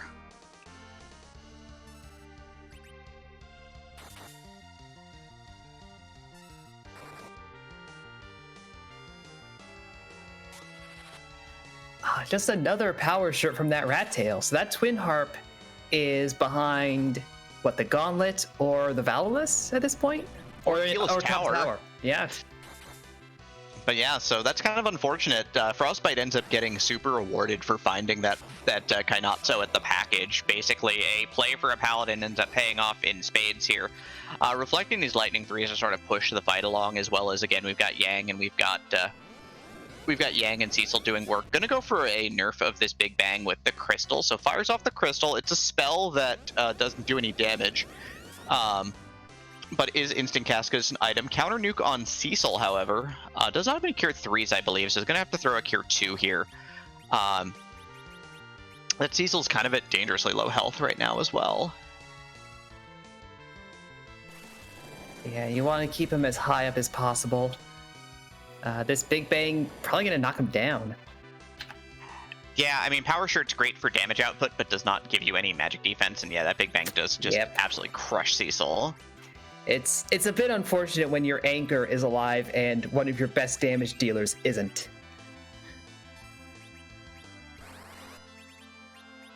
Yeah, that's kind of a bad break for sure here. He's going to go for the... I think we have one more Bacchus Wine. Yeah, going to go for the Re-Berserk here. Rydia's wall fell off, so Lightning 3 slays... Rydia drops herself with Lightning 3 here.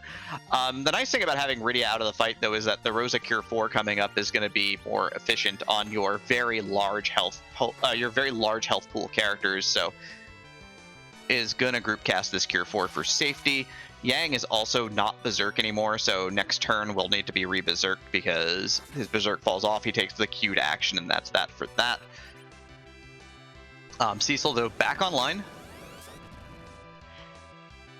There's the raw nuke. So we're in phase 2. We hit the damage threshold, but Cecil just catches that nuke and dies as well. Yeah, this is not going according to plan, I dare say. Definitely salvageable at this point, but not what you really want to be looking at. Yeah, especially in a race like this, what you don't want to be in is in salvage mode. But Rosa alive, Yang alive. Now is the time to maybe stop trying to recover this fight and just take your Rosa, take your Yang, and take this fight to the end.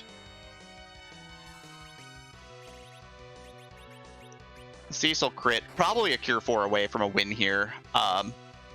Either keeping Cecil alive or, more importantly, making sure Yang and Rosa are alive for the last bit. As rocks are falling, they're going to do about 1,000 damage a shot, so this should be just fine now with that Cure 4 going off. Should give us enough safety to push through to the end here. One more shot of fireworks here.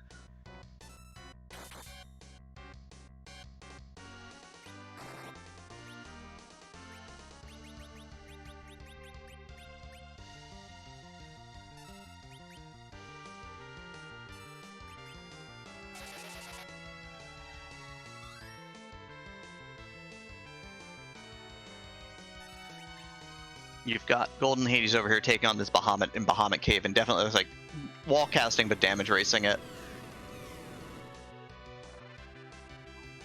One more shot of victory fireworks here for Frostbite as this fight. It's safe again. Safe push to a strong conclusion here. Down goes Shredder. Turtles forever. 1 hour, 33 minutes, and 51 seconds. Congratulations to Frostbite, moving to 3-2. Next week, win an in-match. Golden Hades falls to 2-3, and unfortunately will be out of consideration for the brackets in this event. So yes, huge GGs to Frostbite. That one package play, just absolutely phenomenal, absolutely monumental. Made the seed work for him.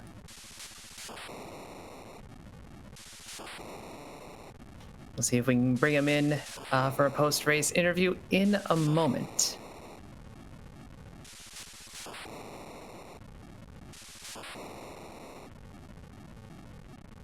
It looks like we are joined by Frostbite3030. Frostbite, if you can hear us, GG. Hey, I can. Thanks, Hupfin. Yeah, that was a fun seed to play.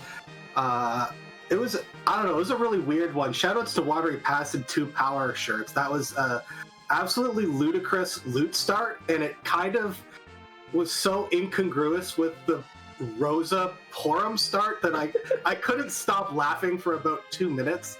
And then, you know, I thought, like, yeah, this is okay, these girls will get through it. And then that CPU, and I kind of made up my mind that if I did 150 damage with either of the attacks, I was gonna just eat the time and get through it. And then they did like 20 and 65. And I was like, okay, this is not happening right now. And then, yeah, I felt like I navigated it, not like perfectly, but relatively cleanly and quickly. And then I had sort of that point that you come to in a lot of these seeds where you're missing a couple things. And I haven't forgotten about K-Not, so we'll get back to that in a second.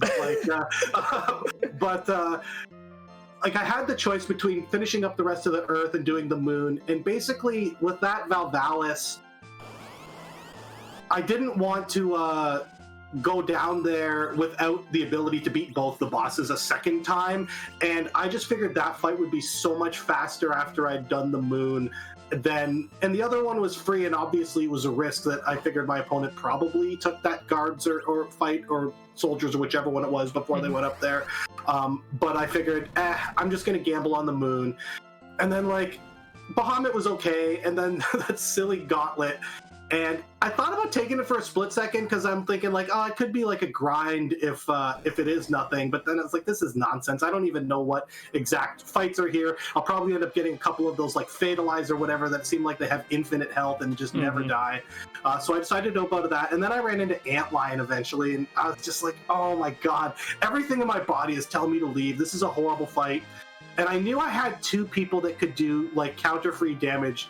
Because, of course, that's a terrible spot. It punches hard, and the counters are really hard as well, right? So I figured this is something my opponent might leave behind, and I'm also the type of person that sees those hard fights and is like, I'm gonna do this one because it's like a challenge, right? So, and then when the hook dropped, I was just so happy. But, like, back to Keinatsu, I like, just shoutouts to Flurry14 with that Cecil leading to Hidden Boss behind the package, but I'm so glad it was Cecil, because if it was anyone other than Fu, Cecil, or Rydia, I probably wouldn't have taken that character. Not even Edge, not Kane.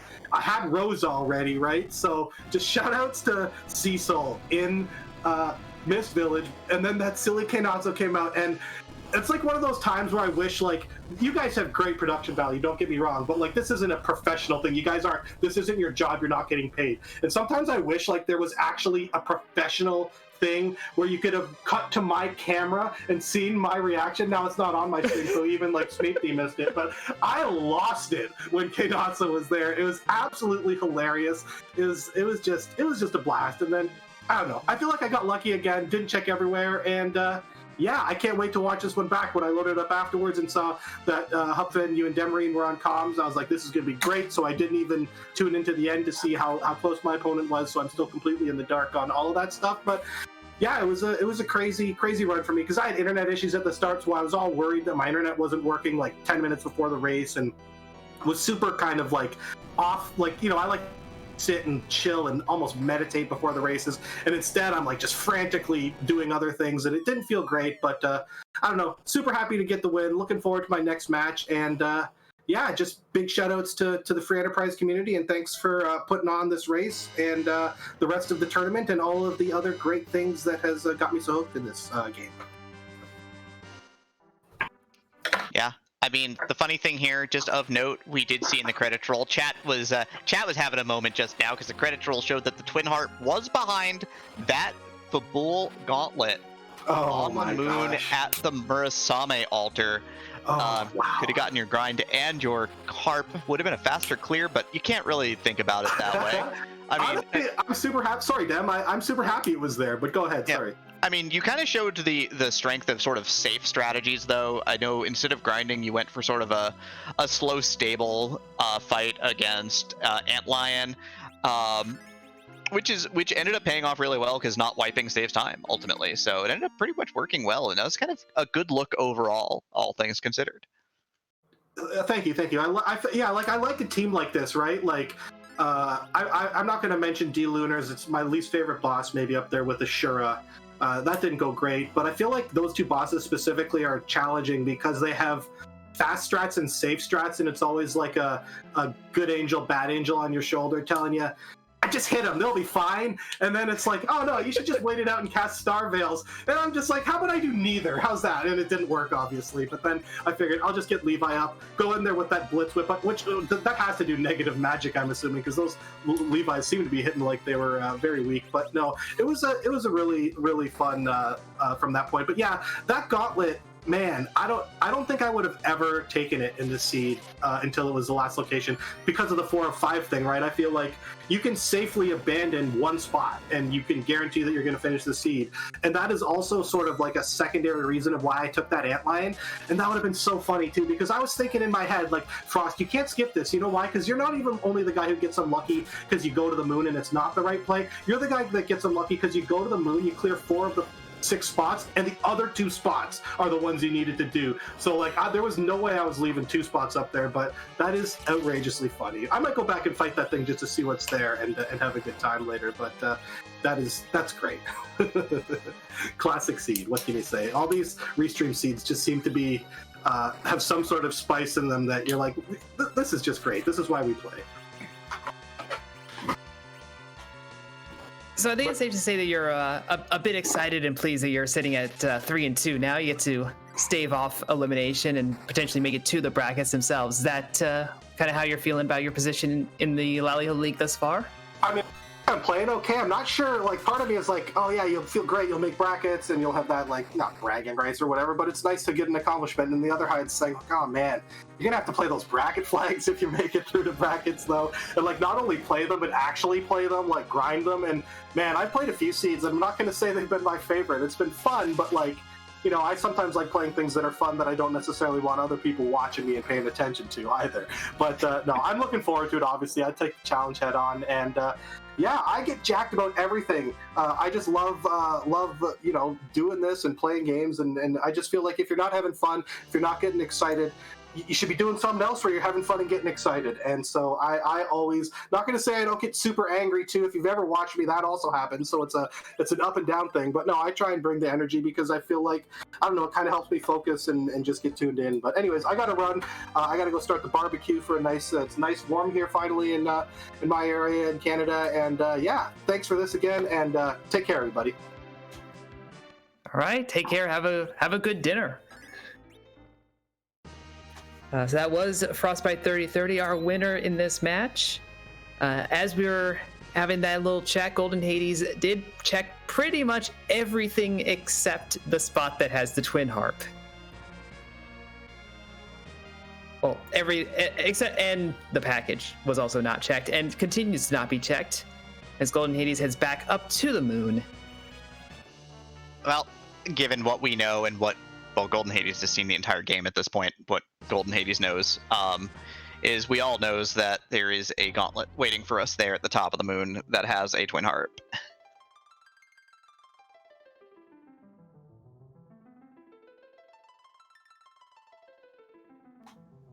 So yeah, Golden Hades will have to get through these fights and then go through the twin harp fight itself, which is not going to be hard. So we will get a little bit of music, but, you know, we have to get through all these fights. Did hold on to that Bahamut summon, so even these fights should be pretty fast. I don't believe any of these encounters would summon, or would counter summons. No, if we have a handful of hourglasses, you just lock them all down anyway.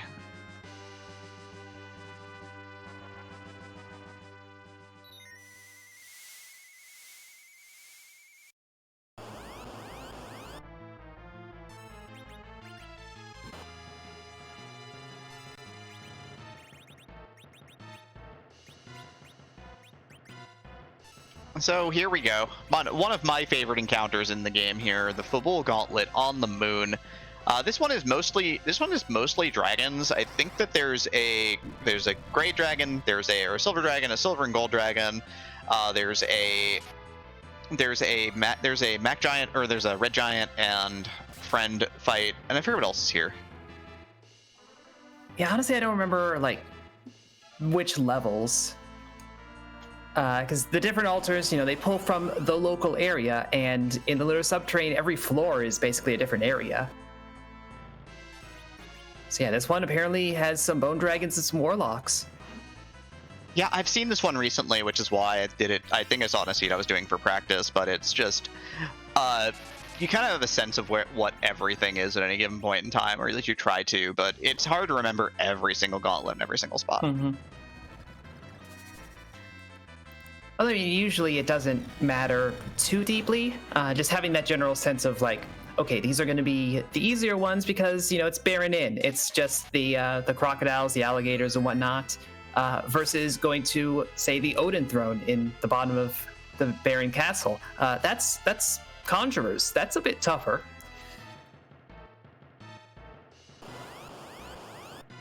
But just having that loose idea of like what the difficulty is going to be, maybe remember a few fights so you have special strategies lined up. But generally, they're just random encounters. Those are rarely anything special. Except Alt Gauntlet at Ogopogo. We don't talk about that. I love all Gauntlet at Ogopogo. Don't you love red dragons? No. But they're red dragons. They're adorable. But what about evil masks? Less adorable.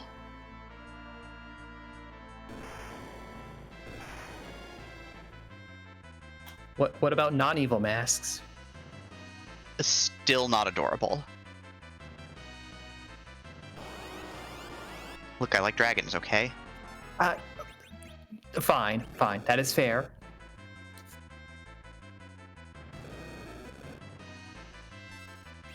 But yeah, Warlocks and Red Giants here, so Yang down, Rydia being down's a little tough here because of the possible need for summons here. The summons, interestingly enough, will cause the Red Giant to explode. So Red Giants do have a summon counter. Oh, yeah, that is true. Do they also just explode if you do enough damage but don't kill them? I don't think so. I think there's other enemies that do, but I'm pretty sure Red Giants don't. I know that is like a bomb enemy type behavior, but I, for some reason, felt that Red Giants inherited that as well. Yeah, balloons do that to the best of my memory.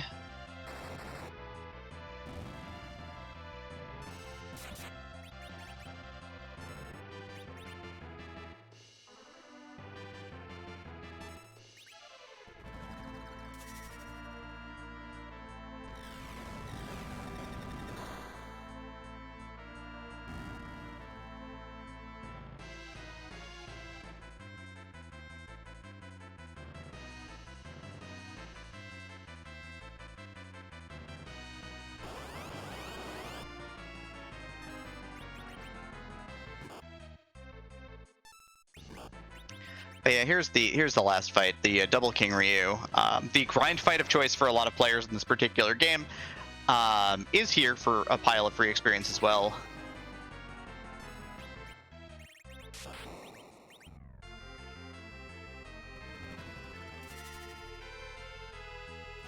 Yeah, not a terribly threatening fight compared to a lot of what else is here.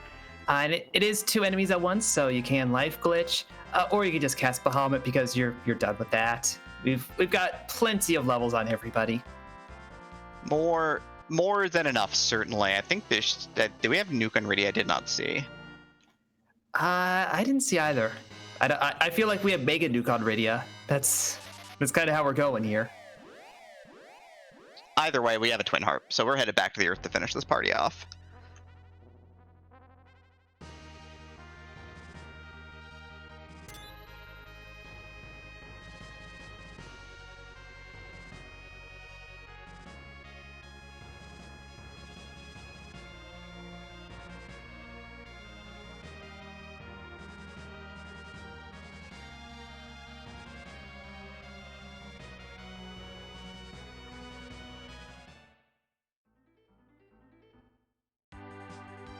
I mean, also the nice thing about Twin Harp being your last objective is he's going to take this Twin Harp, he's going to go ahead and drop it off, and then he's going to be right there to turn in the pass to finish this seed up. So everybody keep on cheering on Golden Hades here. It's been a long run. He's hundoed this seed for you, start to finish. So let's give him some love here as he finishes up this party and gives you what you want, which is some harp music.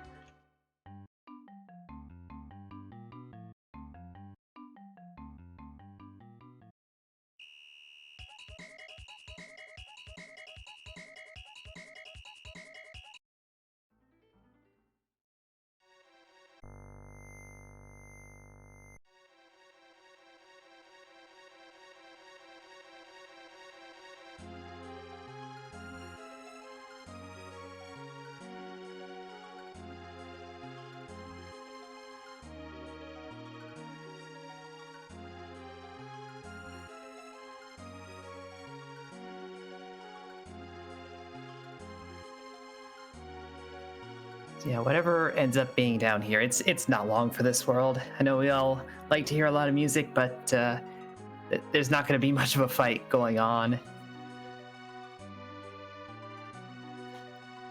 I guess unless it's Golbez. We didn't see Golbez, did we? No, we haven't seen Golbez. We have not seen Golbez.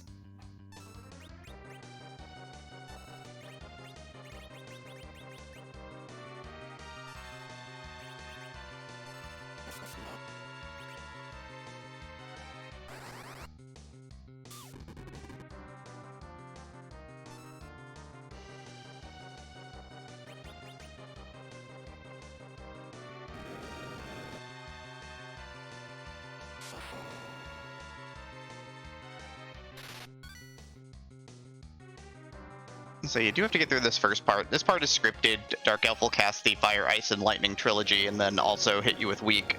And then the fight will end. This party's so healthy that they cannot do anything but basically wait for the end here.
It is the turtle seed, I suppose.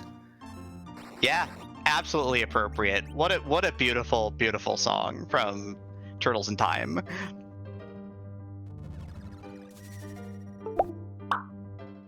They sound so much different on the harp, but it's really neat here. It is Asura down here. Normally this spot's very resistant to magic, but level 50 Rydia with Bahamut is just going to look at that magic resistance and go, I'm not that interested in magic resistance.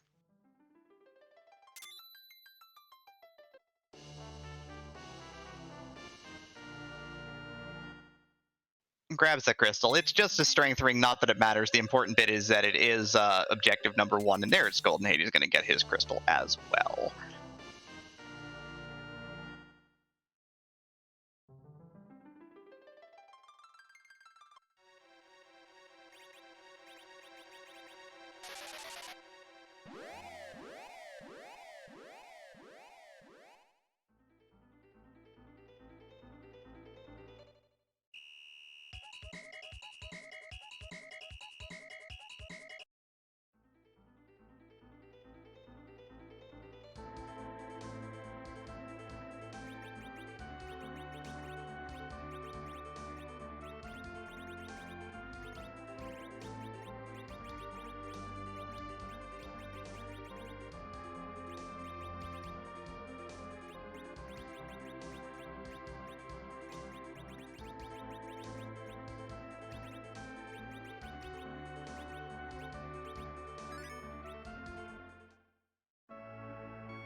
But here we go. He's going to turn in the pass, head straight on down. Steadying on and heading out to finish this seed. Yeah, I would not expect a very complicated Zeromus fight for Golden Hades. It's a lot of levels on that party.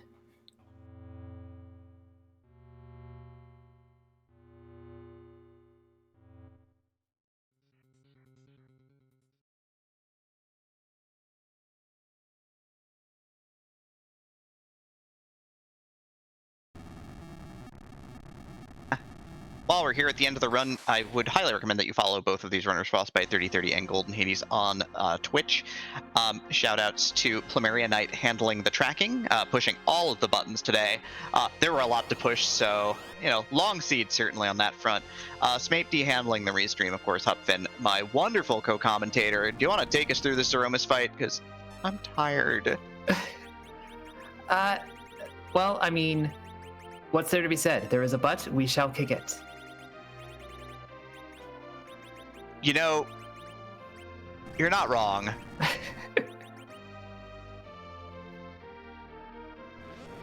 Well, I mean, that is the hope anyway. You gotta throw out this crystal. And we do have, Porm and Rosa both able to cast Berserk at this point. We've got Yang who can do the punch-in. Honestly, Sid, plenty strong himself at this stage. Those are the HP pools of some beefy meleeers. But throw up a Star Veil, start throwing around nukes and whites. We may go full Reflect strats. That is a fast Big Bang, though. I feel like that Big Bang is a little earlier than it should be, and definitely not nerfed. Yeah, it's gonna wipe out. Gonna immediately wipe out the Rydia here. Porum on 81 hit points, but the nice thing about Porum being alive is Porum does have the wall, which is kind of handy, so can continue the offensive spell volley here for sure. Yeah, this is kind of raising a question, like, is Sid anchored? Does Sid have the curse ring on at all? I don't know. I don't remember, and that would be very bad because if Sid does not have the cursed ring, then this is just a standard speed Zeromus fight, and without all the manipulations and things that have been put into sort of working on making this fight a lot more tenable, Zeromus is going to be like absolutely flying. Yeah, we're already at our second Big Bang.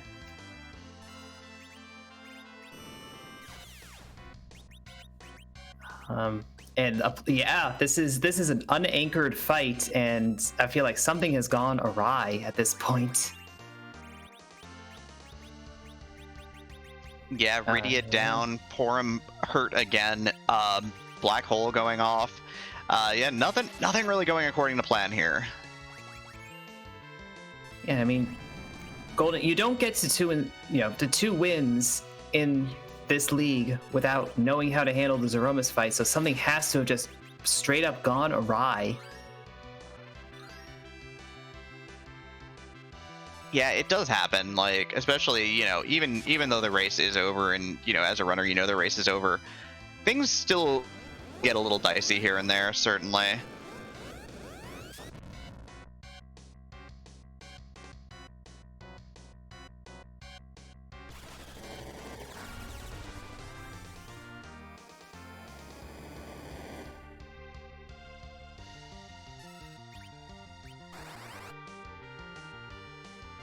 Those sorts of numbers are what you want to see in terms of a Big Bang and getting your nerfs off. Yeah, well-timed Lit Bolt there, cashed out to make sure that we didn't need to deal with it. Here comes an AoE Virus, which is the Phase 1 item here in terms of the Phase 1 filler between Big Bangs. Gonna use Cure 4 to bring the party back all the way up, so gonna stabilize the fight here. Got the Star Veil up on Yang, so gonna throw another volley of spells off of Yang here. Yep, that big HP pool makes him a good target for Reflect strats, but these constant black holes are really going to be a problem. You're gonna lose that wall every time. Yeah, it's an even bigger damper when your Reflect strats are double white, because the white takes a little while to cast. It has a delay on it, so what ends up happening is that the wall drops and your spellcasters don't get spell resistance when targeting your own party members. So yeah, yep, 4,500 hit points is not even a consideration for Porum at this point in time.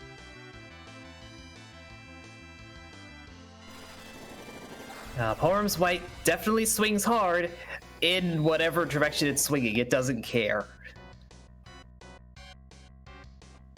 But Golden Hades is going to keep slogging this through. Down to just a Rosa in this party. Yeah, this is not looking great. Gonna fire off the nerf here. So Rosa's by herself. We've got Cure 3 potions to heal through the wall, and Rosa can reflect damage on her own.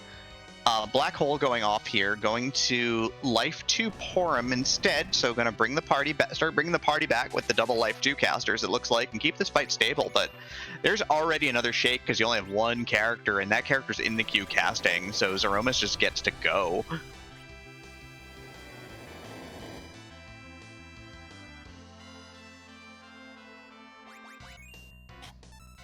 Oof, and yep, that's Rosa back down on the floor.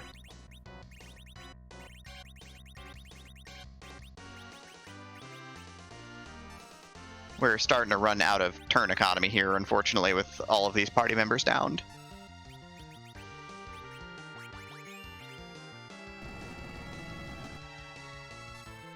But gonna pop a Cure 3 here, gonna bring Porum back to health, gonna Life Potion. Gonna bring the fight back to stable with this Cure 4 most likely. I'm gonna back it up with a second one just in case. Rosa's, obviously the party stats are like through the roof at this point, but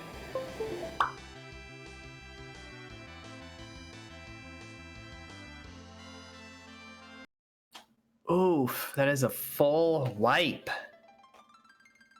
That's a reset. that's a really unfortunate break here. Taking a moment to breathe probably here, right? Gotta make sure, you know, gonna stop, they're gonna pop the inventory, gonna verify that Yang's agility is at 7.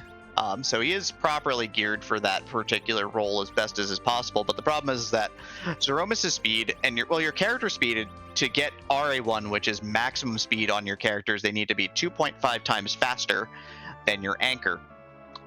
Which means that they should be fine here at 7. But like, just stops and is going to do a little bit of double checking here just to verify things. Yeah, and for those who may not know all of the details of agility, don't worry, we don't either. But everything is predicated on the character in the center slot for this particular flag set. So we're doing all of that math, in this case, against Sid for Golden Hades' party.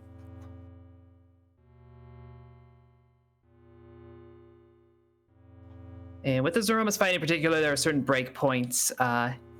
You know, obviously the lower the better, but if you have your middle character sitting at agility 14, that actually works out pretty well in the rotation, even compared to agility 13.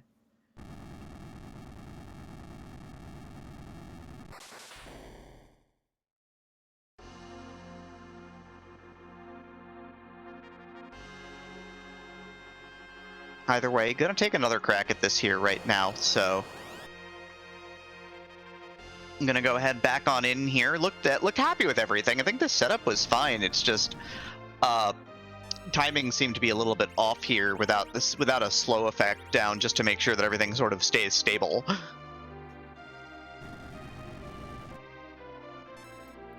Yeah, that was another thing with how quickly that fight was starting to spiral for him. Never got a chance to get slows or a silk web off to slow down Zeromus a bit more.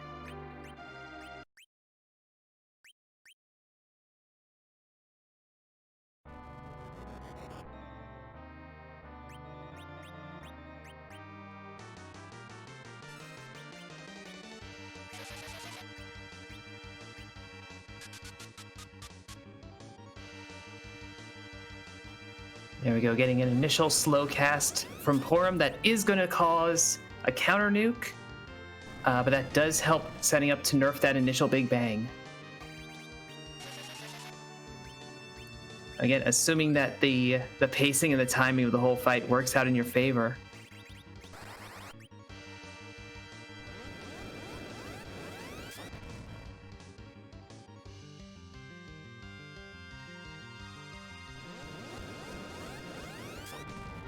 So yeah, I was gonna use nuke to nerf the first Big Bang. Just gonna start direct casting instead.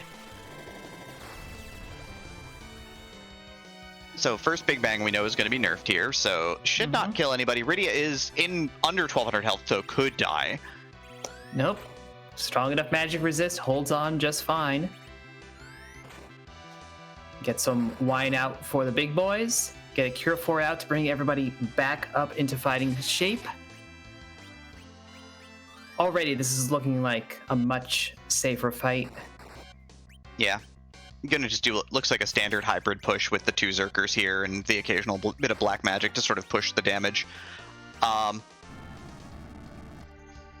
yeah, is going to cast direct slow and direct nuke here, so is going to suffer 2 nuke counters for his troubles here. But this is pretty safe and straightforward here in terms of trying to do this directly, because your Rose has got 2,700 health. Your 2 big hitters have 44 and 5,000 hit points respectively. It's it's just quicker to do it this way.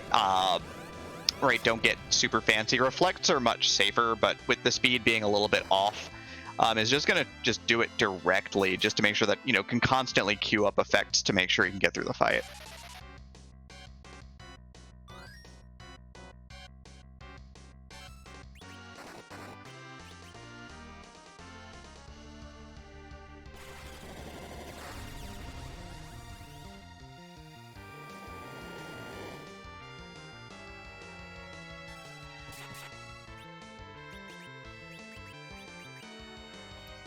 Yeah, that Big Bang was not nerfed, but it was low enough that most of the party is in decent shape, but not great shape. Cure 4 will pick things up close to a safe spot. That black hole means we got to re-Bacchus our fighters, get them zerked up again.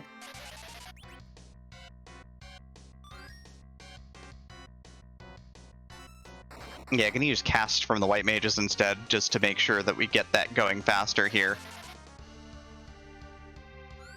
And is done, I think, direct nuking for now with Rydia's. That's a parry, so gonna skip out on that. Re-berserk Yang. Party's back at basically full health here. Yang is kind of the important physical hitter, and this is basically the safe, slow Zeromus strat at this point in time, which is using 2 Cure 4 casters, looping back and forth, along with 2 Berserkers and the occasional nuke to just sort of push the fight along.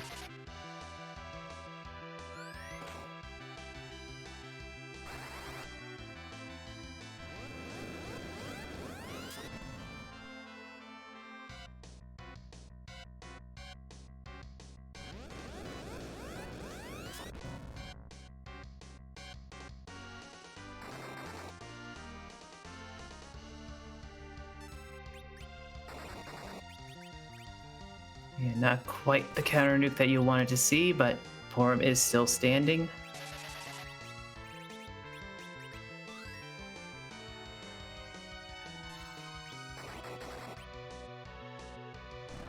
And it looks like Golden Hades may be queuing a direct white cast here. It's worth noting that directed white casts are a little bit different than any other spell, in that since it's a holy elemental spell, it causes Zeromus to target a single target with a weakening effect, basically reducing them to under 10 health here. And then basically what will happen is that since you have the HP sap effect from Big Bang on you, ostensibly you will die. You will just tick out instantly and die from that. Yeah. I don't know if Porum was alive though. Like, did Porum die to the last Big Bang, so may not have the HP leak on her and may survive this. Actually, yeah, you're right. Porum's 5 HP not ticking down, even though we saw Sid and Young both lose a little bit there, so Porum actually survives the weak cast. You don't see that very often. Not surviving this Big Bang will be Rydia. I'm pretty sure she's going to take 39 damage. Safe to say, yes. But Porum pushing through, both your bruisers A-okay here. Plenty of health in that air health pool. It's going to be a Cure 4. Going to cast another direct white here. And Hugh is Pale is asking if the weak counter nerfs Big Bangs. It does not. Weak does not have a magic power, but enough damage has been done that we are here on rocks. So some fireworks for Golden Hades here to finish up this party. Is it going to be a kill with Swag White? Is it going to be Porum doing the job here? Well, rocks mean we're plenty low, and white does plenty of damage, so it's entirely possible. And that is the flash. That is GG. Golden Hades is through a slog of a seed, to say the least. 2 hours, 10 minutes, 41 seconds. Get your GGs in chat for Golden Hades seeding this one through.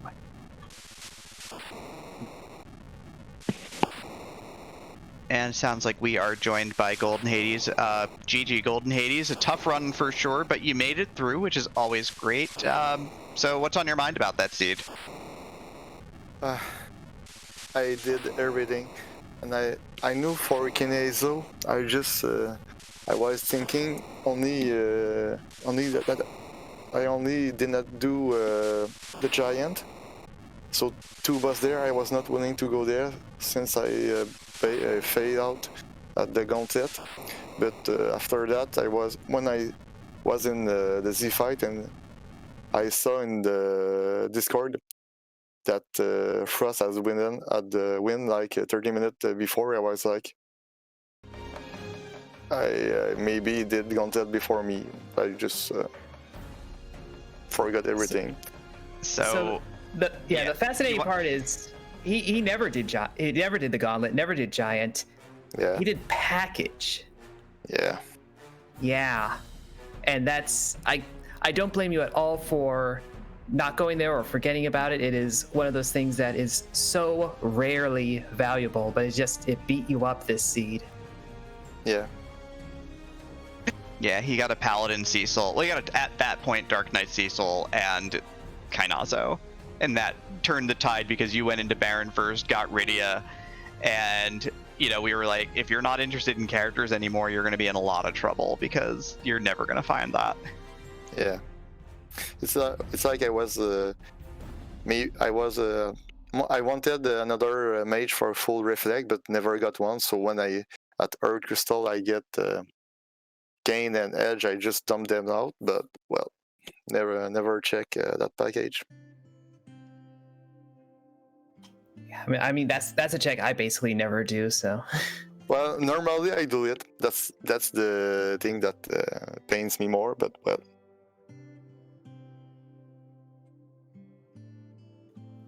Yeah. And for my Zemus, I know first thing, Big Bang, not nerf. I did not thought. I thought I would have time to do my Starville and then something to nerf it. I do not have any Silk Web, but do know why he was so fast. Yeah, I had a Sid with a curse ring with 7 AGI, but nope. I guess he do not care about that. Yeah, that was a strange one. We were seeing that start to happen, and we're like, you had a curse ring, you had multiple over the course of the seed. I was just like, how is that actually even happening? Like, it should have been so much slower, but agility is some sorcery in this game that not everybody can understand. Yeah. Well, I think it's my first time that even sometime I'm just at it at 27, 28, 30, and he's not even that fast. That's why I was just mind blown. And after that, since I knew that the other has finished, it was just go brute force. You have to white mage. Yeah, that wound up being a much steadier route, but obviously it did get you through. Well, thanks for the restream, and I hope that he'll go a long way into the brackets. I wish him luck. Thanks for the community, Als. And again, GG on this particular run for as rough as it was for you, and you don't get to this the 2-2 consideration point in the first place if you're not a solid runner. Yeah. So sometimes the seed just breaks against you like that. Yes, and when I started, I thought I was at least at the same stage for let's say half the game. I was confident with my 2 white mage and almost like my overworld and stuff, but well, the package got me. Yeah, sometimes it's just the one thing that that messes you up. Yeah. But thanks for everything. See ya. If you have anything for last comment. Yeah, Demarine, anything you want to add? Want to ask? No, I mean, just I'm glad you pushed through that. It was a good run for having the 100% a seed, and I know that you're just a great member of the community, Golden Hades. So thank you for competing as always. It's always a joy watching you run. Thanks.